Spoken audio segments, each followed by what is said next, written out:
Boy, a picture-perfect night for baseball. Miller Park here in Milwaukee should have another big crowd to watch two division foes go at it. The first of a four-game series between the Reds and your Milwaukee Brewers. Welcome back to the broadcast, everybody. I'm Craig Kashan here on Fox Sports Wisconsin, and two players claimed the Mr. Clutch Award on Wednesday for Milwaukee in a must-win situation against the Arizona Diamondbacks. It was Giovanni Gallardo giving up a leadoff home run to Kelly Johnson, and then he gets dialed in big time after that. Struck out 6 Diamondbacks, going 7 strong innings, but left the game trailing in this one 1-0 until the 7th inning when Casey McGee comes off the bench with 2 aboard and belts a pinch hit home run. A lot of frustration off Casey's back. And then John Axford picking up another key save. He is on a roll. The Brewers hope to get on a roll with a 3-1 win over Arizona. Tonight, though, the Brewers are seeing red. They need to flip that script against a team who has gotten the best of the Brewers. BA and Rock do their part to erase history when we come back.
It is presented by Menards. Save big money on all your home improvement needs at Menards. By Triple Hopped Brewed Miller Lite. Taste greatness. By AT&T. And brought to you by Toyota, proud sponsor of the Milwaukee Brewers and the Toyota territory at Miller Park. Thursday night at Miller Park, a great night for a tailgate, a great night for Major League Baseball, and a showdown tonight. The Brewers and the Cincinnati Reds. Chris Narveson on the mound for Milwaukee. The Brewers a game back of the Cardinals in the National League Central. Meanwhile, the Reds, they beat St. Louis last night in 13 innings. They start today 3 back.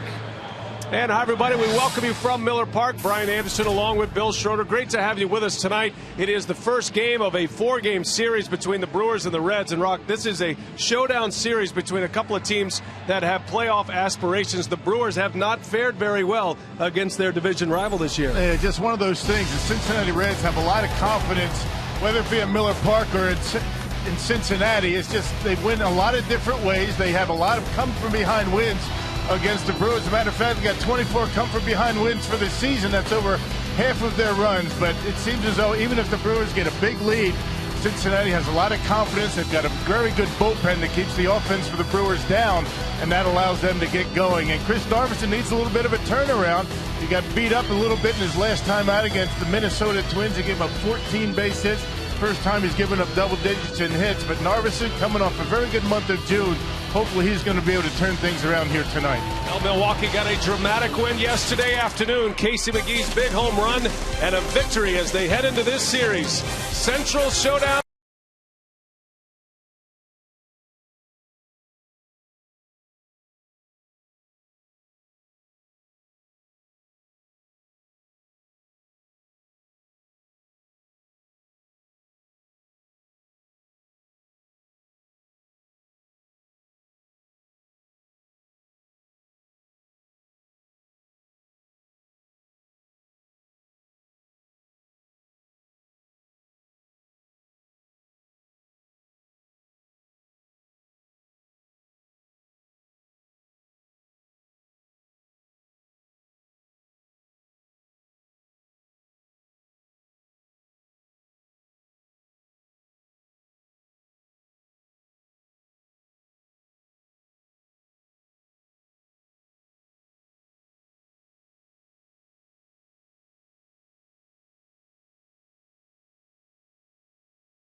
And there is Chris Narveson leading the Brewers out on the field at beautiful Miller Park, starting a 4-game series with the division rival Cincinnati Reds. Brian Anderson, Bill Schroeder, Telly Hughes with you. Our producer Chris Withers, director Michael Odino. And the Cincinnati Reds, after a late night last night, a thrilling win for the Reds. They almost let one get away, but they come in at an even 500, 44-44. And they start today 3 back of St. Louis. Here is Dusty Baker's Piggly Wiggly batting order. Drew Stubbs, Miguel Cairo, and Joey Votto at the top. Baker has Brandon Phillips, Jay Bruce, and Johnny Gomes in the middle. Zach Cozart, he'll be making his major league debut here tonight. Ramon Hernandez does the catching, and Homer Bailey is on the mound. Now Chris Narveson has done a nice job as a number 5 starter for the Brewers, making his 18th start of the year. He had a very good month of June, 3-1 and a 394 earned run average in 5 starts, but had a rough time out his last time against the Minnesota Twins at Target Field. Narveson giving up 14 hits and 7 runs against The Minnesota Twins needs a big start here tonight. The Brewers received a big start yesterday from Yovani Gallardo, salvaging the final game in that 3-game series. Narveson opens with a strike, and away we go. Gallardo with his 10th win yesterday. A dramatic 3-run home run from Casey McGee.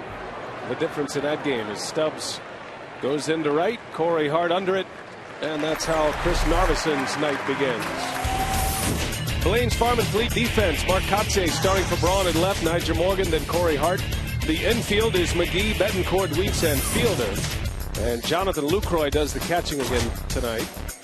Ryan Braun still day-to-day with that upper calf strain. So Hart continues to hit third while Kotze continues to get his starts in the outfield, filling in for Ryan Braun. It's possible that Braun could be available to pinch hit tonight. An MRI revealed no serious damage to that calf yesterday, which was good news, but still out of the lineup. As you see our 4-man umpiring crew, Bruce Dreckman calling the balls and strikes tonight. Hey, real tempted to rush Braun back out there. He wants to be in the lineup, but the last thing you want is to have him go out there and try and bust it real quick out of the batter's box and have him tear that calf muscle. Then you're going to be without him for about a month. So as tempted as Ron Renneke is to put him in there, you got to be careful with him. Well, Miguel Cairo batting second for Dusty Baker tonight. I'm sure it is also as tempting to be this close to the All-Star break when you know you're going to have 3 extra days off. Braun is an All-Star and a starter for the National League All-Stars, and I'm sure that is floating through the minds of the Brewers. If they sit him the rest of the half and take those extra 3 days off for the All-Star break, he'd be even that much further along. But Braun is adamant about returning in this series against Cincinnati.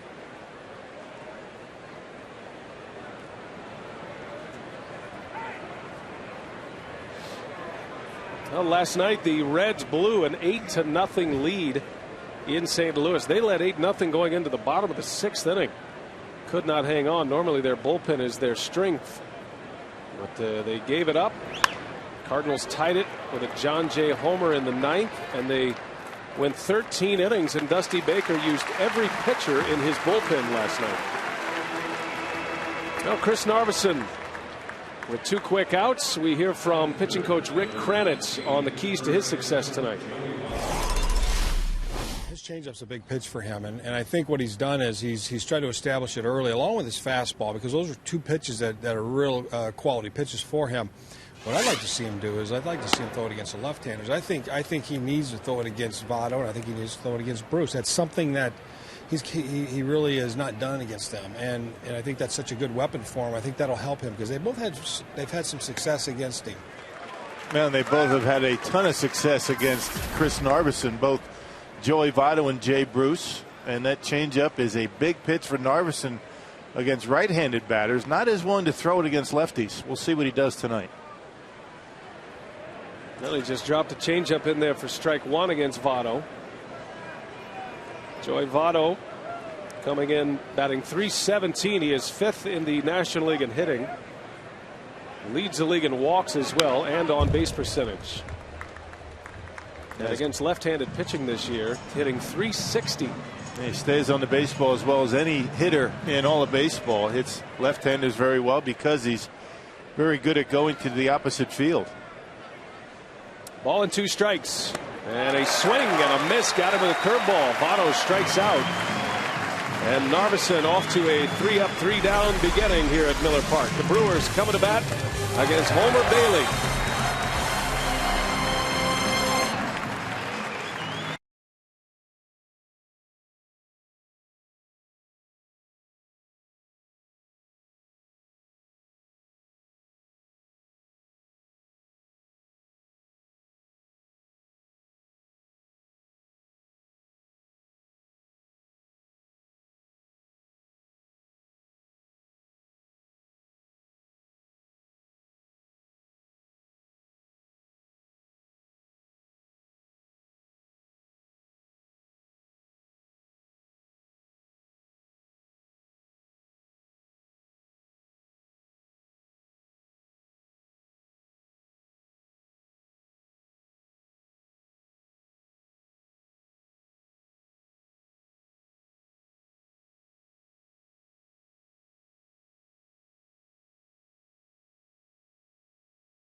Brewers back in their retro Friday uniforms for the second consecutive game. Why not? They wore them yesterday, picked up a win, and they stay here today. Piggly Wiggly batting order. It's Weeks, Morgan, and Hart. Fielder, Kotze, and Betancourt. McGee, Lucroy, and Narveson rounded out. And that batting order will face right-hander Homer Bailey, who is 3-3 this year, and a 3.64 earned run average. And Rock, this is a guy they're just trying to keep healthy. No doubt about his stuff at this point. Yeah, he's got the big fastball. He's got a very good split-fingered fastball as well. And he's been on the disabled list 2 months this year, April and June. And as you mentioned, this starting rotation for the Reds coming out of spring training looked as though to be a strength, but it really hasn't been, except for a couple of guys. They have a lot of depth, and they have tested all of that depth. The Reds have used their disabled list a great deal this year, maybe more than any other National League team. Ricky Weeks, starting second baseman at the All-Star game next Tuesday. Ricky coming in batting .271, has 15 homers, 34 driven in.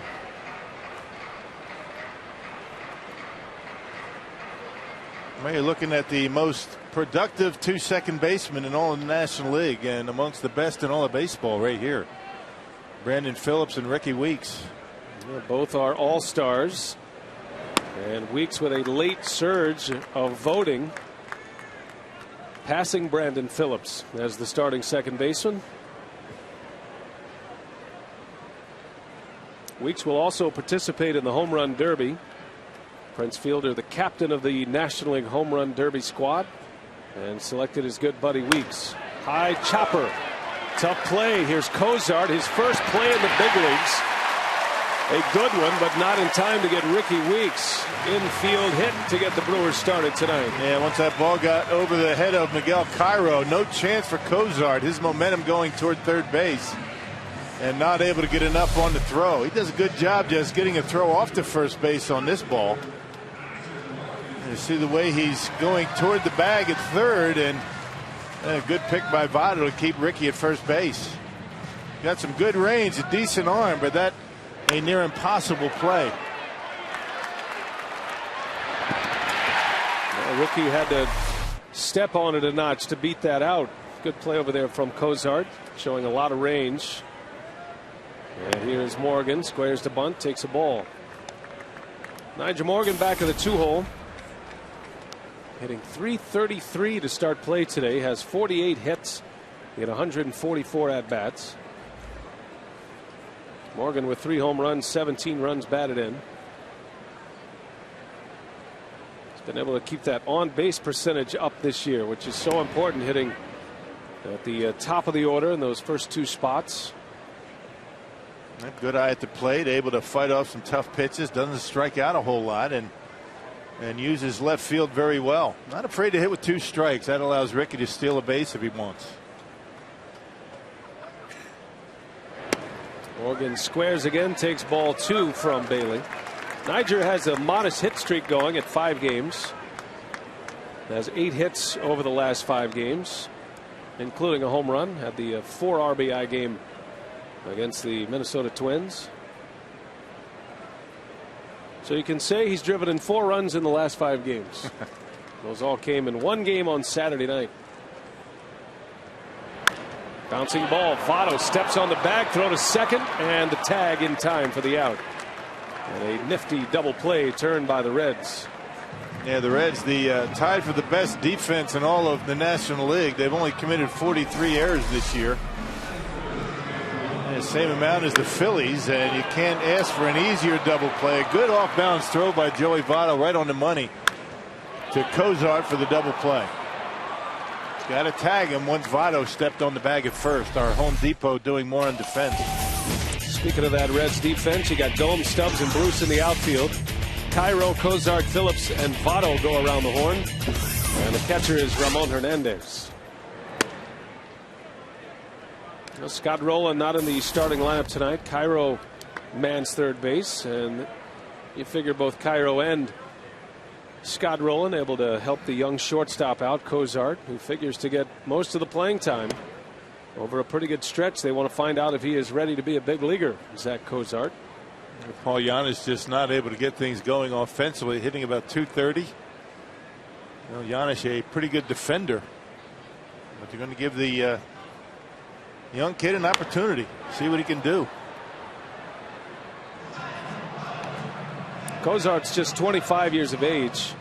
The Reds' second rounder out of Ole Miss. We saw him this spring. Nothing real flashy, just makes all the plays. Kind of a J.J. Hardy type performer at shortstop. Hits with a little power as well. Corey Hart lifts one in the air deep left center. Over is Johnny Gomes, and he runs it down for the out just in front of the wall. So we are through one, no score. When we come back, we'll catch up with Giovanni Gallardo, coming off a terrific start yesterday.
The second inning, and we are pleased to be joined by Giovanni Gallardo in the Brewers first base dugout. Always great to have you, Yo. We appreciate you joining us during the game, and just tell us about your thoughts on your start yesterday and a big win for Milwaukee yesterday afternoon. Yeah, you know, I think it definitely was a thanks, Dan.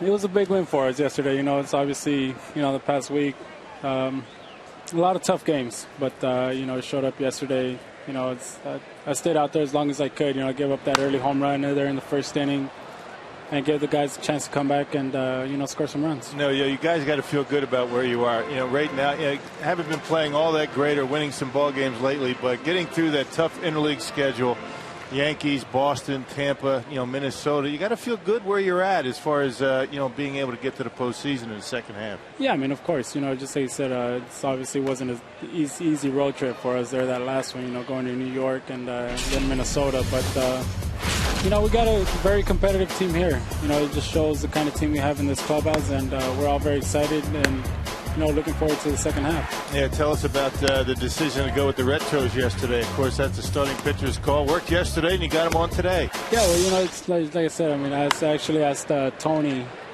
you know, after the game if we were allowed to wear them any day of the week that we wanted to, and he said yes. I was like, all right, well, you know, let's mix things up a little bit, and let's wear them tomorrow. And he's kind of surprised. He's like, are you sure? I was like, yeah, I'm sure. I was like, let's see how it goes. But then now, you know, Narvi decided to wear them today also, so hopefully we have the same luck. Could be a winning streak in the uniforms. That's ultimately what it comes down to, right? Yeah, I mean, of course, you know, you just got to keep things the same way and keep on going to the next day. Well, Yo, you have won 10 games now. 10-5 is the record, a 3.76 ERA. You're just 4 wins shy of your career high. I just want to know, you know, Rick Kranitz was talking about the fastball, the use of the fastball, and how you've gone this year. Can you just take us through the process with your new pitching coach and how things may change throughout the course of a season? It's been great. You know, like I said, I mean, I've gotten along with Rick very well. You know, it's obviously, you know, just little things like yesterday. You know, yesterday, obviously, we all know, I mean, I threw a lot more fastballs than the previous starts. And it's one of those things that as a starting pitcher, you just got to mix things up every start. You can't keep things the same. And, the hitters make adjustments, the same things you have to do. And overall, I think I had a pretty good fastball working. My command was working well, and I just took advantage of it. Yo, I know you can't reveal what was said during the team meeting. Ron Renicky called you guys together, but what were your impressions? What did you realize coming out of that group meeting where the manager spoke, some of the players spoke? What came up for you that you were impressed, or things that you can relay to our fans about that moment? The most important thing, when things are going good for you, it's easy to just relax and enjoy the game. But yet again, when things aren't going your way, you just got to keep the same intensity. You just still got to go out there, play hard, good or bad. And it's one of those things, like I said, yesterday I was going to stay out there as long as I could. All the other 9 guys out there out on the field are, giving it all they got. They play hard behind you. They're going to do everything possible to win. And it's, we all worked together yesterday to come up with that big win. Just make sure Telly doesn't keep firing stuff at you over there. I know you guys are having a war over here in the before the game. Yeah, I'm about to jump over the camera and go tackle him in a little bit. Just make sure you don't hurt yourself. If you hurt Telly, it's fine. Okay, yeah. But don't hurt yourself, okay? Sounds good. That's the deal. Yo, thanks for joining us. We appreciate your time. No problem. Today. Thank you. All right, that is Giovanni Gallardo, and we certainly are thankful that he'll offer up his insights during the course of a ball game, and Giovanni's very good about that, so gives us a little bit of insight on the inner workings of the clubhouse and the team, and kind of what he's going through as a pitcher. Yeah, he had a very good fastball in yesterday's ball game. You go up against Gallardo. I guess the scouting report is he's got a very good curveball. You sit back and wait for it, perhaps, but every now and again you zip that fastball when they don't expect it. It's a very good pitch. Jay Bruce into center field for out number 1. A wild throw coming in from Nigel Morgan. Hey, tomorrow fans 21 and older can sample craft beer from Leinenkugels with the purchase of a $36 club outfield ticket in select sections. Call 414-902-4641 or visit brewers.com/brews. Now, just a beautiful night for baseball here in Milwaukee. Been blessed with great weather this week. The roof is open tonight, and the first of a 4-game series. This series will wrap up Sunday. They're still filing in here at Miller Park, expecting big crowds over this series, especially over the weekend. Summerfest is going on, and it's always big fun. Do a little Summerfest, do some Brewers baseball, and then the All-Star break. Monday, Tuesday, and Wednesday. The Brewers are back in action next Thursday, a week from today, in Colorado, and that starts a key road trip out west to Denver, Phoenix to play the Diamondbacks, and then the Giants, the reigning world champs. Yep, 11 days. 11 games in 11 days, and then the Brewers return back home. So you would hope that the Brewers are going to be able to figure out their road problems, during the All-Star break somehow. Maybe that 3-day break is just what they need, because that will be a very defining road trip to start the second half. And important to try to turn the tables a little bit in this season series with the Cincinnati Reds. The Reds have won 7 out of 9 so far as Gomes swings and misses. No balls and 2 strikes. Johnny Gomes with a couple of hits in his career against Narveson, 2 for 9, but Narveson has struck him out 5 times in those 9 at-bats.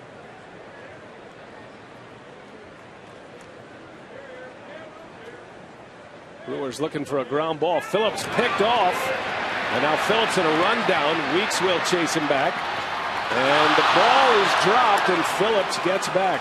Fielder not executing the rundown well. He was right in the line of Brandon Phillips, and even if he makes the catch, you might even have obstruction there. Well, one of 2 things had to happen right there. Prince needed to run Phillips a little bit more towards second base, or give Ricky the ball right away and have Ricky run Phillips back to Prince, back to first base. They're caught kind of in between. See, Prince is too close to Phillips. That was actually obstruction, because Phillips ran into Prince before Prince actually had the baseball. Not a very well executed rundown, and Brandon Phillips safe back at first base. 0-2 to Johnny Gomes. Phillips stays put. Gomes takes a ball down on the dirt. Well, you certainly don't want to give the Reds extra outs. This is a powerhouse offense that has been kept down pretty well lately. They struggled in that Cardinals series until they put up 8 runs through the first 6 innings yesterday. And then they had a tough time putting the Cardinals away. Yeah, once you get, the Brewers will tell you better than anybody, once you get those big leads, sometimes it's tough to flip the switch and start to try and get some more runs. You know, Brewers losing games where they've had a 6-1 lead back-to-back times, once against the Twins and once in the last series.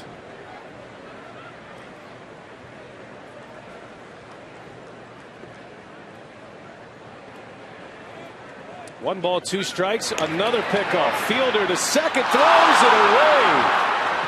Twice they have had Phillips cut down between first and second, and twice they have let him get away.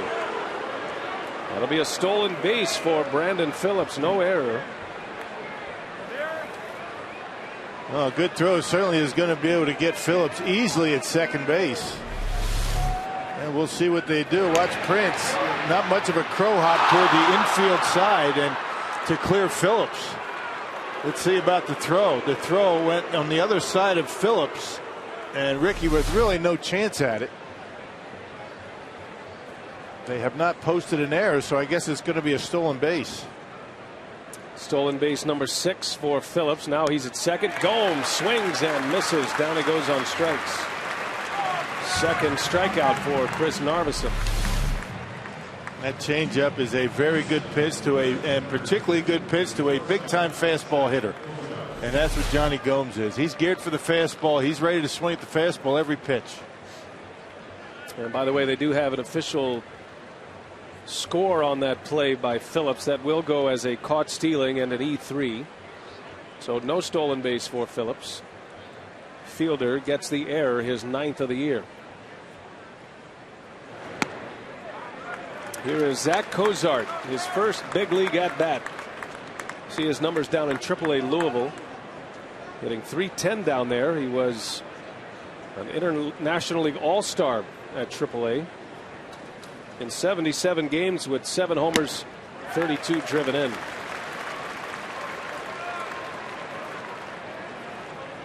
He's 25 years of age. He'll turn 26 next month.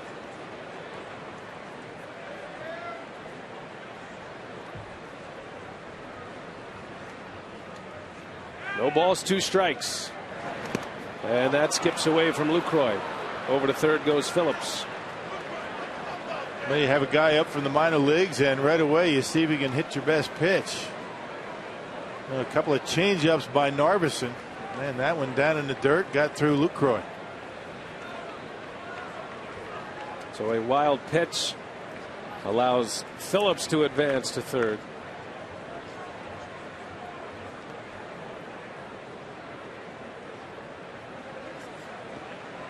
Cozart out of Memphis, played his college ball at Ole Miss. He's a second-round draft pick in '07 by the Reds.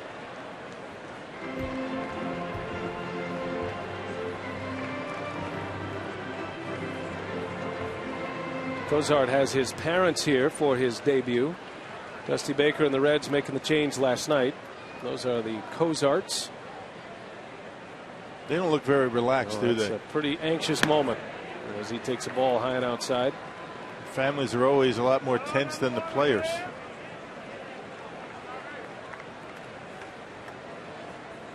Paul Janisch and Edinson Volquez sent down to AAA after last night's game. A little flare in the infield. And Narveson will pitch around the air. And a scoreless second inning. We go to the bottom of the second. Prince Fielder ready to lead off when we come back. No score at Miller Park.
Miller Park. And our Powerball home run leaderboard as we start play today. Fielder with 22 for the year. He is one back of the National League lead. Fielder tied for second. Braun still out with that calf injury. Fielder leads off against Homer Bailey here in the second. By the way, if you the total board on our way back from break, you notice 2 errors for the Brewers. They have also attached an error to Ricky Weeks on the first Brandon Phillips play, the rundown. So Weeks gets the first error. Fielder gets error number 2. Yeah, interesting scoring, something you're not going to see every day. But Narveson able to pitch out of it, stranding Phillips over at third base. Yeah, committing an error and not allowing another base or a base runner. It's kind of like missing a foul pop. Yeah, you don't really know where to put it on your scorebook, do you? Just got to put it somewhere in that square.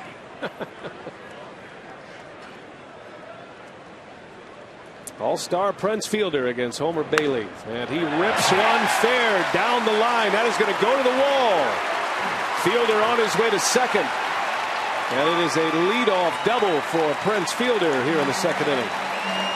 Yeah, that was that split-fingered fastball that Bailey normally has pretty good command of. That's his changeup. Prince Fielder waiting back on it, figuring I'm not going to get a fastball from him. There it is, and ends up right down the middle of the plate, and Prince able to rip it right down the line for a leadoff double. And Prince Fielder safe at second, safe and secure. New York Life.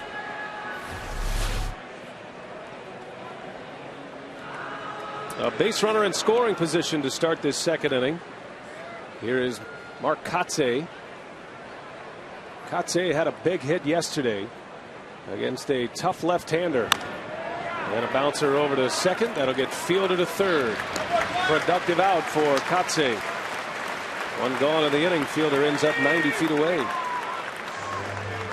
Our Carsud.com email the booth question. Patrick wants to know, there has been lots of talk about tension with the umpires. Do you feel there is more than in past years?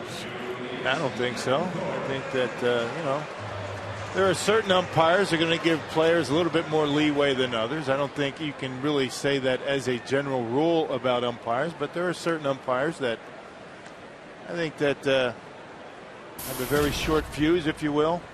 Everybody knows who those guys are, and as a player, you better stay away from those guys. You don't say much to them, you're going to get tossed out. But as a general rule, I think umpires will allow you to say your piece if they feel as though you have an argument.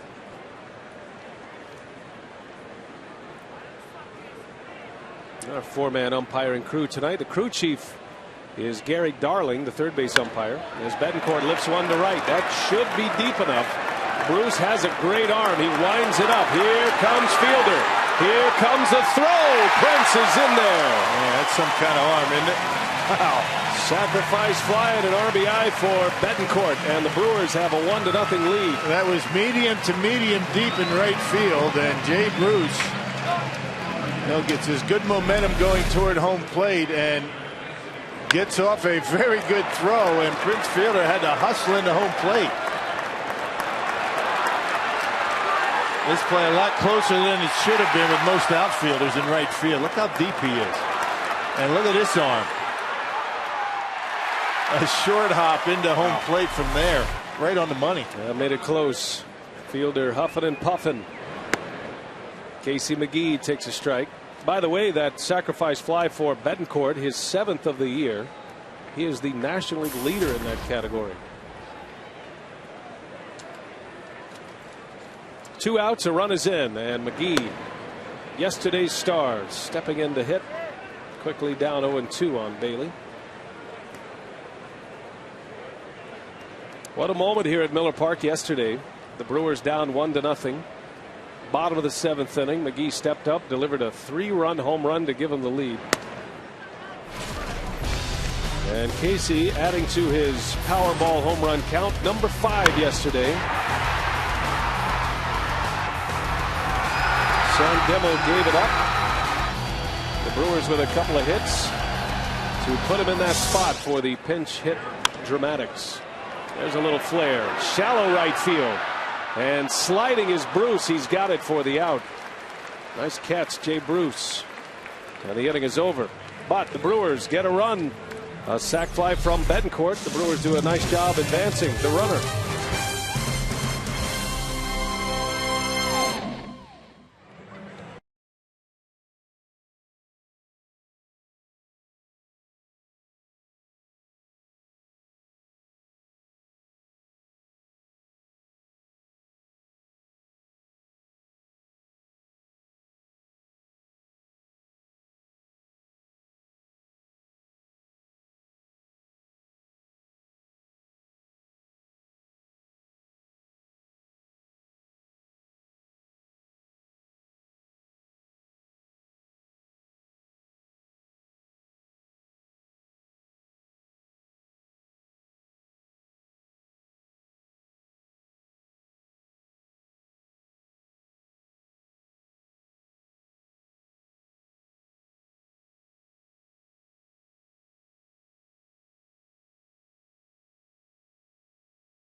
Presented by Piggly Wiggly, the official supermarket of Fox Sports Wisconsin. By Ho Chunk Gaming Wisconsin, your ticket to more. And by Subway. Try our $5 featured footlong of the month. Subway, where winners eat. To the third inning we go, 1-0 Milwaukee, and Doug Melvin joins us here, the Brewers general manager. Thanks for coming on with us. Always great to catch up with Doug. Try to do it once a homestand, and we've talked a lot about weathering the storm from between the lines with the players and the coaches. How does a general manager weather the storm of tough play recently? Well, you just have to be like a player. You try to keep your poise and you grind it out. I think the best thing is when you go through tough times, you just got to keep working at it. Not get caught up in the emotions and the emotional roller coaster that a baseball season brings on. But was it Terry Kennedy that said the slumps are like colds? They last a couple of weeks no matter what you do to them. And when they last longer than 2 weeks, then it's no longer a cold, right? Yeah, it's tough to snap out of a tough stretch when you don't have one of your best players, Ryan Braun. I mean, I guess how close are you just to you throw him out there? I mean, you got to think about long term. You're going to put him out there. What's the story with Ryan right now? Well, it's day to day. You know, he may play this weekend. We just have to. It's really up to him, Roger Kaplinger. They'll let us know. Got to be smart about it. You know, you got those extra days off at the All-Star break. You got to be careful you don't go out there and he gets injured, because the road trip coming up after the All-Star break is very important. As you know, we score about 2 runs less on the road, and we're going into 2 ballparks in Colorado and Arizona. And then we go to face San Francisco's pitching. So we're going to need every offense we can going into that road trip. So it's more important to have him healthy after the All-Star break. So we may see him here this weekend, and we may not. We may wait until the road trip. If he does not return before the All-Star break, will he then be shut down for the All-Star game moving forward? You would just take those 3 days, wouldn't you? And have him come back? Well, we haven't discussed whether, at this point yet. Last year, Gallardo went on the DL. I saw the Mets put Reyes on the DL. We don't think that'll have to happen, but we'll wait till probably Saturday or Sunday to try to determine that. It's going to be an extra base hit for the pitcher, Homer Bailey. A 1-out double here in the third inning. The Reds with a man on as we go back to the top of the order.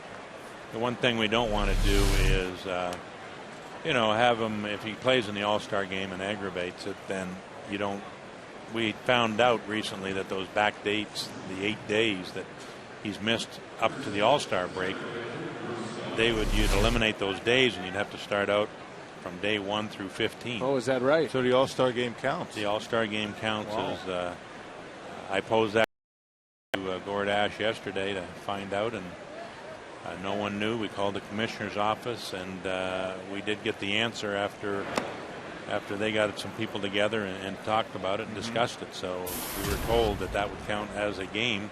So that eliminates the backdating that you would normally have for an All-Star. How about that? So it's something that we found out today. There's always, sometimes you say there's something on the field that you've never seen before, and sometimes in the front office the same. There's a base hit to left for Stubbs. They're going to hold Bailey around third. And back-to-back hits for Cincinnati. First and third now for the Reds. One of the key stretches of the schedule. You mentioned the road trip coming up, but this 4-game series here with Cincinnati, and even as it pertains to Ryan Braun, I'm sure there is that temptation to bring him back, get him in the lineup, because the Reds have really handled the Brewers this year. They've won 7 out of 9, and this has been a tough matchup for your club this season. Yeah, we've only won 5 out of 27 games, so they're our nemesis and they're in our division. So they're all important games, but when you play your games in the teams in your division, they even become more important. So, yeah, we'd love to have Ryan back in that. It's just right now he's not available at this time. So other teams have had injuries. The Cardinals with Pujols, and Holiday was on the DL. So this is where you got to grind it out and scrape and scrap your way through it. And sometimes you got to be picked up by other parts of your team. You got to play good defense. Giovanni did that yesterday. I always said you go through it, someone go out there and pitch a shutout, and he almost did and pitched an outstanding game. So that's what we're going to need is we're going to need some well-pitched games here this weekend. Do you assess the first half, I guess, so far of the season as a success, or how do you assess where your team is right now? Well, I think we'd like to have be more consistent in all parts of the game. We've been good at starting pitching was good for a period of time. Bullpen's been pretty good overall when John Axford at the back end has done a job closing. And I know we've lost some games in the 7th or 8th inning, but I think we can help the manager out with that if our starting pitching goes a little deeper. Gives him more options for those last 2 innings. And offensively, we've had streaks. We've been very good. So it's all about consistency and trying to be consistent in all parts of your game. And this division's very competitive. That's the one thing that we knew it would be. It would be very competitive in that. And where we're at right now, we're still a game out. And at this point, considering that we did miss Greinke for 1 month, we did miss Corey Hart for a big part of that. I feel pretty good about our ball club and at this point, and it's going to go down to the wire. I think St. Louis, Cincinnati, ourselves, all very good ball clubs, but we also all have our flaws or whatever to our ball club that we have to overcome. Did you, when you looked at the schedule in spring training, and saw that interleague schedule, and somebody would have said to you, you'd be a game out of first place as you head into the All-Star break. Looking at that interleague schedule, would you have taken that at that point? Yeah, when we were 3 games up a week ago, I liked that. But the part of it, I wasn't that upset about the interleague schedule because you got to play tough games. I'm a big believer that you go in and you could play like I said, you play the San Francisco Giants in a 3-game series. You could hit Kane and Lincecum, or you could miss Kane and Lincecum. So the schedule could be tough no matter who you face. Somebody could be on the DL, and we could be facing a team and they got their 2 best players on the DL, and the Cardinals or the Reds might play them when their teams are healthy. Right. So I look at it, if you're going to be a championship ball club, you're going to have to play everybody. You got to look at it, you're playing everybody and everybody when they're healthy, and you got to play good ball clubs to get there. Well, that one just missed. 2-2 is the count on Miguel Cairo. General Manager Doug Melvin joins us here in the top of the 3rd inning. And obviously the trade deadline is a big story in baseball, and I know you had your scouts here. I don't know if they're still here, but they've been here all week, and you guys are in heavy discussions with that. When does that really get going at its peak, would you say, as we approach the trade deadline of the 31st? As Cairo bounces one through, a base hit, and a run will score. Dusty Baker put his runner at first in motion. And there is a single and an RBI for Cairo. We're tied at 1. Back to the trade deadline. Yeah, well, there's initial calls that are made. Right now, there's just too many teams that feel they're a winning streak away from being in contention. There's really only a couple clubs that feel they might have to definitely be sellers. So it's, I guess, today made 2 or 3 phone calls, but didn't get a lot of reaction from people. So just laying the groundwork now. But after the All-Star break, a lot of teams will give themselves a week to 10 days, and a lot of teams are playing teams within their own division. So they feel that that's their time to catch up. Altakatse for out number 2. Now, do you attend the All-Star game, Doug? Do you go down to? No, I won't. I usually do go. I've just haven't gone the past couple years. And that a lot of general managers don't go anymore. They take the time to take a couple days off. I will be just going to take the 2 days off and be around here, and then I'm going to go to see our AA club for 4 games, our AAA club for 4. I just got back from the Florida State League. I saw Tyler Thornburg throw a great game last week, and saw Manzanillo, a right-handed relief pitcher, throwing the ball 99 miles an hour with a 92-mile-an-hour slider. So I came back with a couple encouraging signs from Brevard, and hope to do the same with our AA club and AAA club. It's important for me to get a feel for the players. I haven't seen them since spring training. And you just want to, because if you're going to go and make a deal, you want to make sure that you rely on your scouts, you rely on your player development people, but you always like to feel comfortable yourself when you're going to make those kind of decisions. Yeah, tell us a little bit about this Tyler Thornburg. I mean, we get reports on him just about every day. He may be in AAA by August, right? Well, yeah, he's he's that good. He's throwing well. Yeah, not a very big guy. He's like a Ben Sheets type. Some people said a Lincecum. But, he throws 92 to 94. He did throw a few pitches at 95 the other day, but he throws all 3 pitches for strikes, and he is a great competitor. He was a 3rd-round pick. He was an outfielder in college, and you can go on the YouTube and see him make some catches. There's one he goes over the fence to make a catch, but he's a good athlete and has had an outstanding year for us. So we're going to push him a little bit. We want him to have some starts at Brevard and that before we do push him to the next level. Well, 2 on, 2 out for Brandon Phillips. And a swing and a miss. Narveson strikes him out. Well, Doug, we appreciate your insights, and always good to see you, good to hear from you, and good luck through the All-Star break. Okay, thanks very much. All right, that is Doug Melvin, Brewers general manager. All tied at 1. The Brewers are coming up in the bottom of the 3rd.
Tuesday, July 12th, live from Phoenix at 7 Central, only on Fox. It is the MLB All-Star Game 2011, the summer's biggest event from the Arizona desert. And you'll see 3 Brewers there. You might see 3 Brewers there. Ryan Braun, Ricky Weeks, Prince Fielder, all starters at the All-Star game. Still uncertain. We just had a conversation with Doug Melvin. Don't know if Braun will participate or not. I guess it all depends if he returns. It was very interesting, though, the fact that if Braun plays the All-Star game, you cannot backdate his disabled list. Yeah, that's interesting. I never thought about that. Well, that certainly changes. Good thing he made the call, right? Yep, moving forward. As Lucroy out to Cozart, and there is out number 1. So the All-Star game does mean something.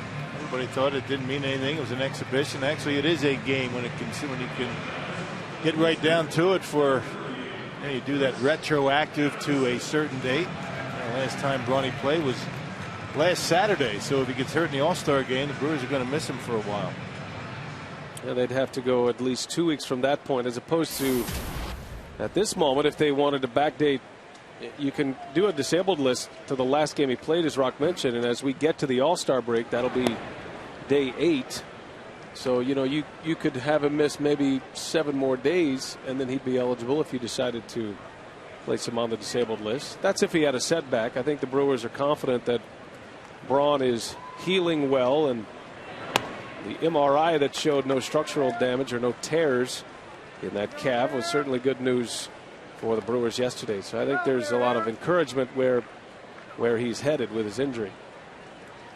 But that is a big bat out of the lineup, and this is the 5th consecutive start that Braun has missed. And he had that big long hitting streak before he got hurt. So not only is he one of your better hitters, but he was red hot on a team that is looking for some offense. The hitting streak is still alive at 22. I'm just taking a guess here, but if he went 0 in the All-Star game, the hitting streak would continue. The disabled list, maybe not, but the hitting streak would continue to regular season. And again, the Brewers are not really thinking about putting him on the disabled list. I don't think it's going to get to that point. I think he's, as Doug said, day to day. But the more days that he misses going forward, the more tempted you are to hold him out and have him miss the 3 days for the break, and then he should be 100%.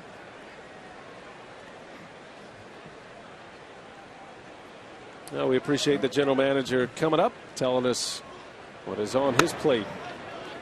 He did tell us after the inning ended that there has been no movement with the top 2 draft picks for the Brewers this year. They are still in negotiations, and I believe the deadline is August 12th or 13th before you have to sign your draft picks. As Narveson rips one left center field, that is way back there, and over the head of Stubbs, bounces up and out of here for a ground rule double.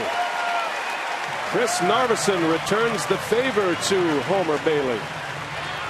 Well, just dropping the head on that fastball that was trying to get away from Narveson. And I'll tell you, Drew Stubbs, who is a very good defensive outfielder, he was playing relatively shallow, had to go back and not able to catch up to it. How about that pitch? Look how low this pitch is. Narveson goes down and gets it, and just out of the reach of Stubbs. So they brought the infield in, and Narveson able to double over their head. And that'll bring Ricky Weeks to the plate with a runner at second in scoring position. Back to the top of the order. Ricky had an infield hit in the first inning and is now 9 for 16 career against Homer Bailey. That is a .563 batting average and a pretty good sample size against this pitcher.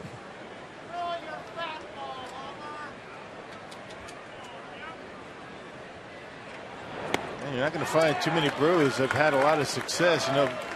Homer Bailey 0-2 with a .536 earned run average against Milwaukee, but that's a bit deceiving because lately he's been throwing the baseball well, has not been able to get the wins. It's really 2 starts, the end of 08 and in 09 he made 2 starts that he got beat up pretty good, both at Cincinnati. But he's been pretty good since.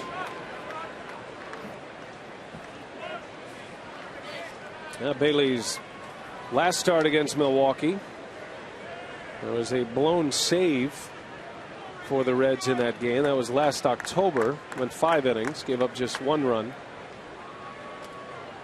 One of his better starts against the Brewers came right here at Miller Park. That was in May of last season. He went 7 innings, just 2 earned runs allowed. 2 balls and a strike on Weeks. Narveson at second. And it goes to 3-1 on Ricky.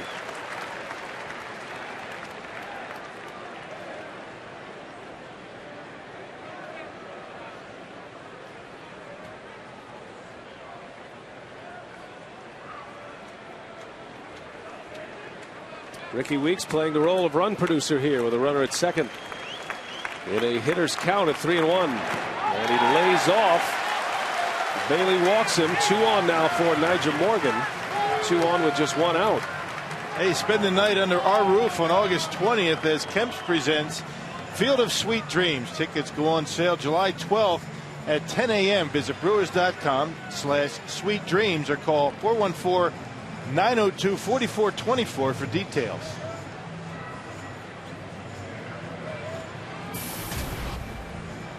Nigel Morgan with 2 on and 1 away.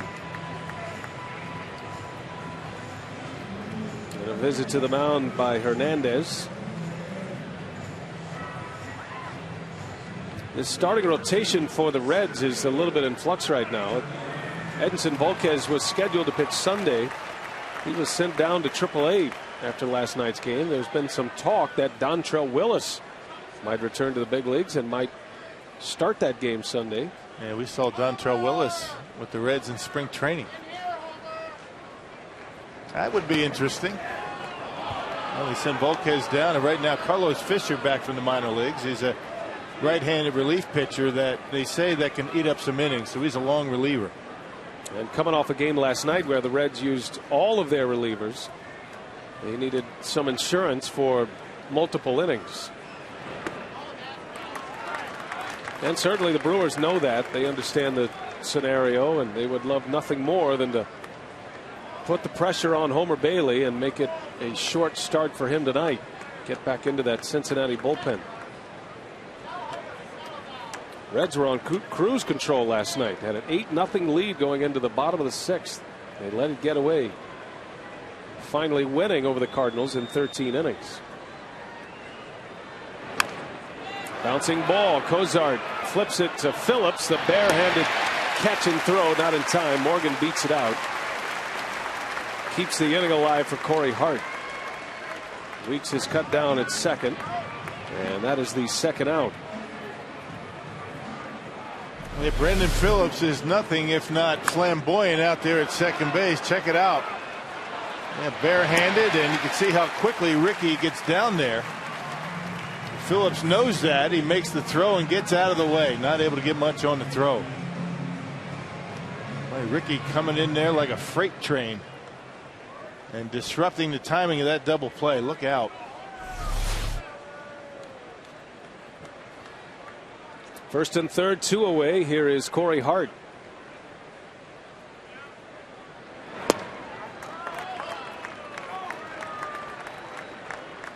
When Homer Bailey first arrived to the big leagues, he threw in the mid to upper 90s. It's a Cincinnati first round draft pick. And he not only started in the mid to upper 90s, but he kept it there. Got a big arm. There's a grounder. Backhanded by Cozart. Long throw. And it is going to be in time to get the out. Cozart making an impact in his major league debut. Saves a run for the Reds. And the inning is over. The Brewers strand a pair. They come up empty. Terrific play by the rookie shortstop.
Only a run from each team so far in this game. Bottom of the second, Udieski Betancourt with an RBI sac fly to right.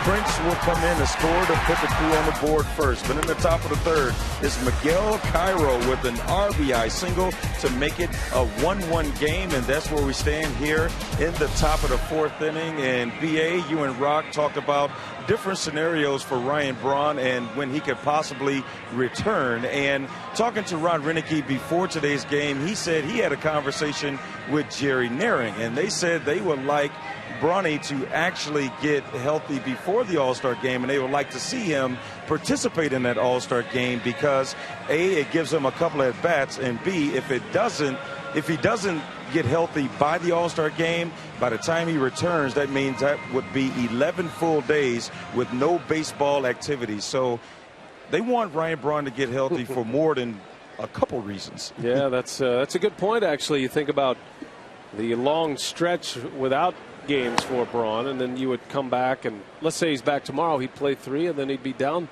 for 3 if he didn't play in the game. So that makes sense, I guess. Yeah, and you're not going to play the whole game anyway, so you get to ease yourself in, maybe play 4 or 5 innings, get out of there. Jay Bruce lifts one to deep center field. Nyjer Morgan is back, and he leaps and makes the catch. Nyjer Morgan, a leaping catch, robbing Jay Bruce of extra bases. Great play from the Brewers center fielder. I tell you, that guy, I mean, he could be ice cold coming into a series against the Brewers and all of a sudden find his stroke. Yeah, Bruce with 19 home runs and almost hits number 20. A nice play by Nyjer. And he plays shallow out there in center field and able to make the catch, taking extra bases away from Jay Bruce. But he's something else. He can go and get them. He take away base hits going in because he plays shallow, and he can go back and get those. Well, the Brewers fortunate to have 2 center fielders who can go get them. Morgan has a highlight reel full of great catches in his career. First began in Pittsburgh, then in Washington with the Nationals, and he's already added to that here in Milwaukee. He and Carlos Gomez both outstanding outfielders.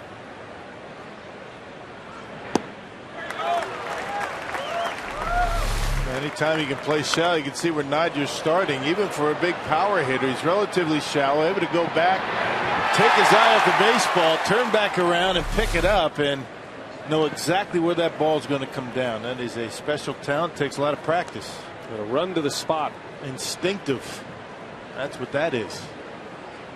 And we talk about center fielders who play deep a lot. Those who are not comfortable going back on a ball. A guy like Nate McLouth of the Pirates. Yeah, look at all the room between Nyjer and the wall and center. A lot of room to cover out there.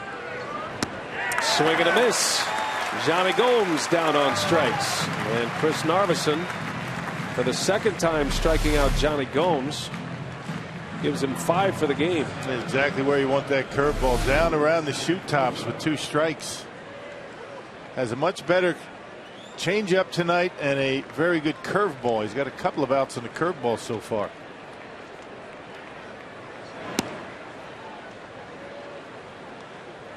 So 2 up and 2 down. Here is Cozart. 5 strikeouts for Narveson. Cozart made a terrific play, robbing Corey Hart of a base hit and an RBI. That ended the 3rd inning. It saved a run for the Reds. It's just like hitting a home run for a defender like Cozart. And he rips one. There is his first major league hit. Katze over to cut it off. Cozart will stop around first. Nice play. Mark Katze saves a double. And they'll save that baseball for Zach Cozart. Yeah, got a fastball and able to hit it hard out of the reach of Betancourt. Cozart had a tough time with that Chris Narveson changeup his first time up. There's a fastball about mid-thigh out over the plate, and he took a good swing at it. Down and through, and a line drive in the left. Now maybe his parents can blink.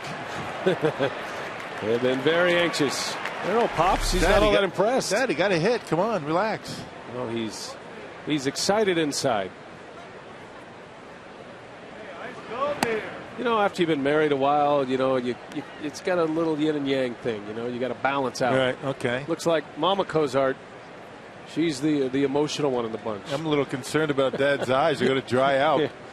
Hey, man, it's a grind for parents to watch your kids, especially in the big leagues. Yeah. I sat next to Bill Schroeder when he watched his son Billy in college. Yeah. I don't think he blinked once for 7 innings. Right. People trying to talk to you. That's why you kind of have to get up, just walk around the stadium, find a place where you can stand where your kid gets a hit. Cozart has his first major league hit at Miller Park, Milwaukee.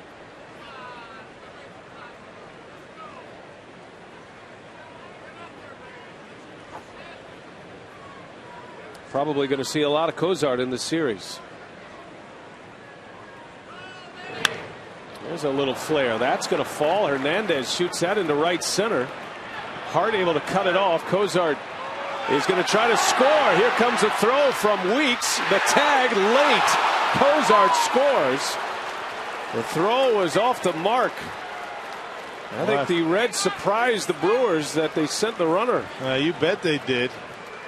Well, Corey Hart got there in pretty good shape. I think Ricky Weeks very surprised that Cozart was waved around to score. You know, Ricky, he handled it well. He got himself in position to make the throw, but a little bit up the line, up toward first baseline. Yeah, the cutoff and relay working very well. And just not a very good throw by Ricky off the mark.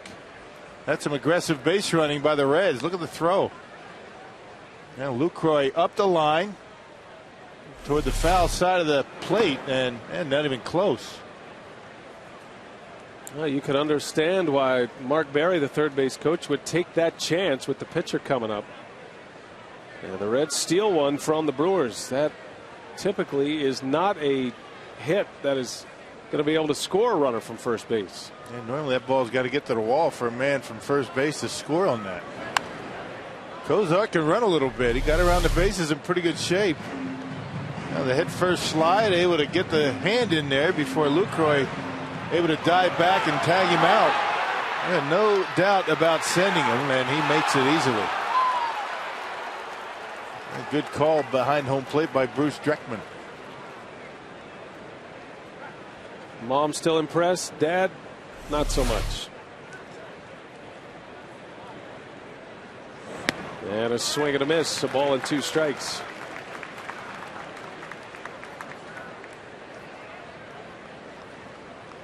Two to 1 Reds. Back-to-back hits with 2 men out here in the 4th inning. On that throw to the plate, Hernandez, who had stopped at first, able to advance into scoring position. As we saw in the 3rd inning, Bailey is a guy who can handle the bat. He doubled down the right field line. He's actually 3 for 11 this year.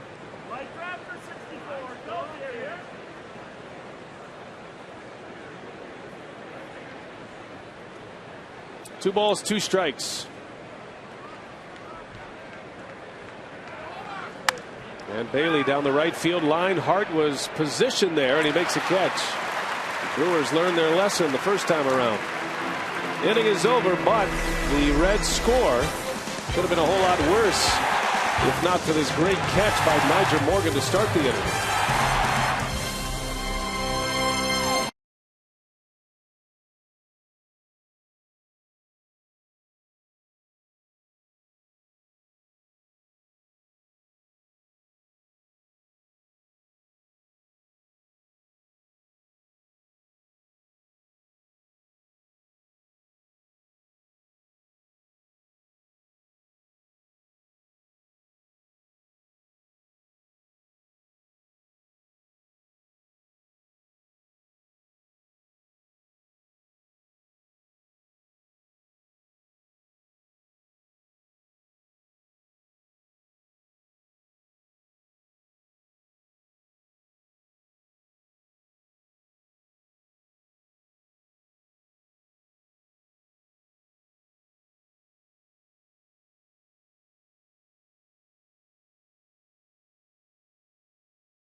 this season, and so far over 600,000 worth of raffle tickets have been sold at Miller Park.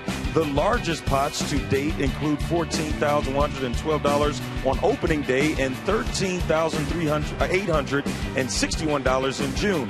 A number of nonprofit organizations have already begun to receive grants for programming in the areas of health, education, recreation, and basic needs. Brian? All right, Telly, thanks. And we head to our AT&T trivia.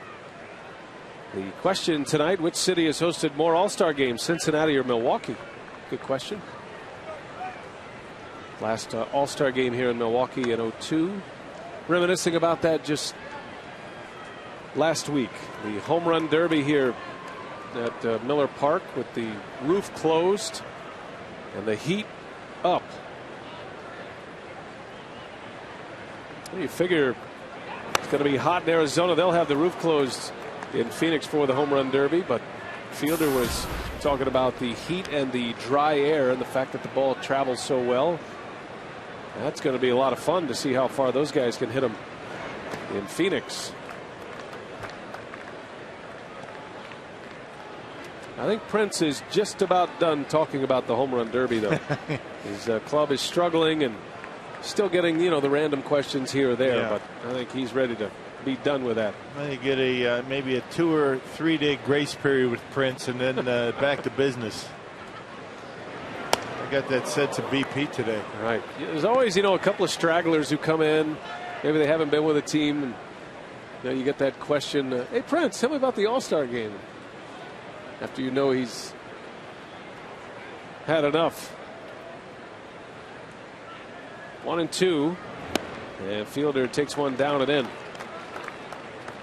Now the Brewers have not been right offensively since Braun went out of the lineup. They did have that great comeback without Braun, but it has been a battle up and down the lineup. Everybody gets pitched differently when the big boy's out of the lineup, particularly Prince Fielder. Even when Braun is not up in that particular inning, and when manager is going to look at that scorecard and say, all right, when is Braun and Fielder coming up here? They'll start organizing their bullpen. They'll get guys up just in case. The 1 and 2 hitters get pitched differently when Braun's in the lineup as opposed to when they're not in the lineup. 2 balls and 2 strikes on Fielder. And Prince chops one foul. Prince doubled and scored in the second inning. That was a good inning for Milwaukee offensively. Fielder had the double to start the inning. Kotze moved him over to third with a ground out, and then Betancourt drove him in with a sacrifice fly.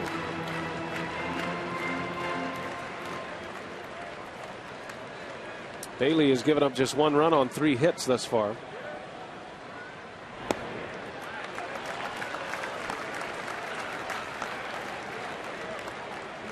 Much different pitcher than when he first arrived to the big leagues in '08. He hovers in the low 90s now and uses a lot of off speed. Throwing a lot more strikes now. He's not beating himself with the walks anymore. You lose a little velocity, but you get a little bit more command. Fielder into center field, and Stubbs, who went back, now comes back in to make the catch. Prince just missed it.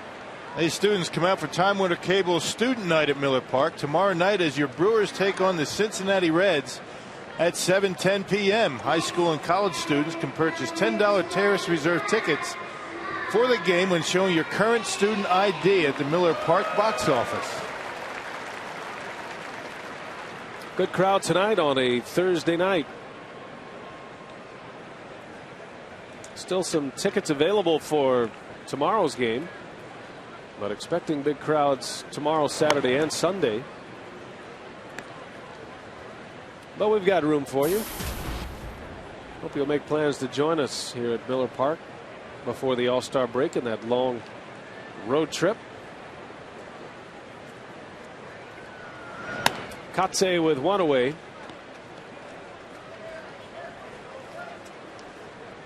Kotze working on a hit streak now. It's at 5 games. He's looked good at the plate here lately. Has 7 hits over those last 5 games, including a home run.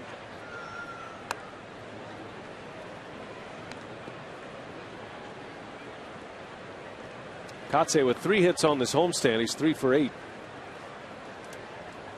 In his first Milwaukee home run against the Twins.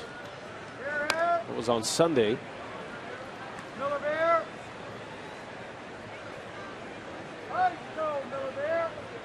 The spinoff of the Braun injury is how many consecutive games can Mark Kotsay play. It felt like they pushed him a little at 4 in a row. Hired to be a bench player, a role player, forced into everyday action. Gomes will make the catch for out number 2. Yeah, that's why earlier in the homestand you saw Josh Wilson out in left field just to give Kotsay a little bit of a break. Yeah, reminder, Fox Sports Wisconsin Outdoors showcases the ultimate in outdoor programming. Every Saturday and Sunday morning, experience everything from the pursuit of fish and game to exploring the best weekend destinations. Fox Sports Wisconsin Outdoors presented by Menards. Saturdays 6 a.m., Sundays 8 a.m. only on Fox Sports Wisconsin. Yuniesky Betancourt with 2 away in the 4th.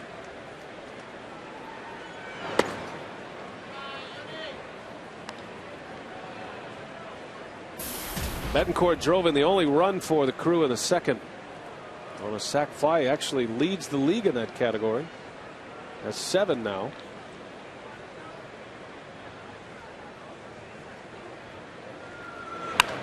There's a shot. Fair ball down the line.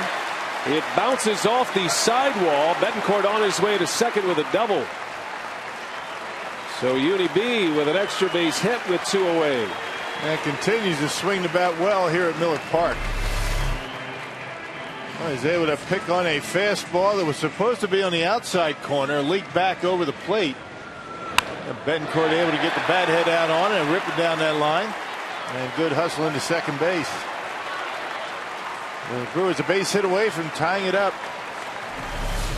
Betancourt with his first hit of the homestand. And it'll give Casey McGee a swat at Bailey here with 2 away. Brewers down a run, 2-1 Reds. Some aggressive base running for Cincinnati in the 4th with 2 outs, and they were able to swipe a run from the Brewers. Cozart scoring all the way from first on what looked like a routine single to right center. And McGee pops it up. Phillips is out, and he's got it for the final out of the inning. Brewers come up empty in the 4th. It is 2-1 Cincinnati.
Run lead over the Brewers, and tonight's time of the game winner is Sidekicks Bar and Grill in De Pere, Wisconsin. If they call the Brewers in the next 24 hours, they get 40 Miller Lite beer pen tickets to a Brewers home game This offer courtesy of the Tavern League of Wisconsin and Miller Lite. Chris Narveson back on the mound. He has given up 2 runs on 6 Cincinnati hits. And he'll face Drew Stubbs to start it. The Reds are back to the top of their order. 5th inning from Miller Park. First of a 4-game series with the Redlegs.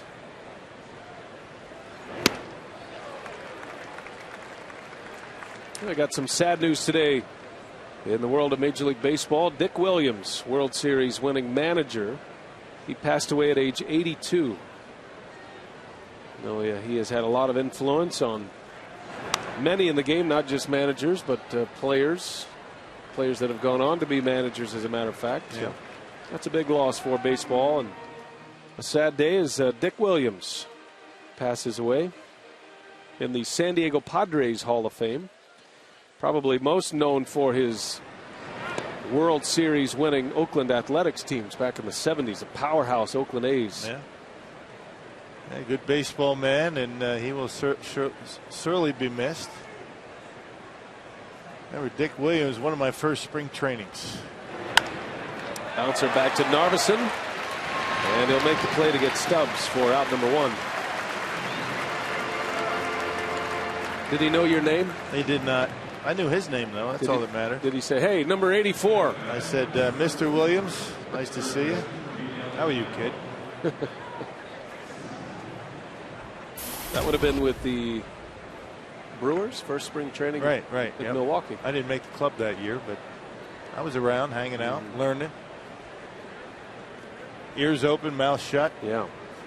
That was a rough group of guys to break in with, back in those days, back in the 80s. Coming off the World Series appearance of 82. Yeah, Vuki and, Gorman and those guys, in spring training. Larry Heisel, Don Money.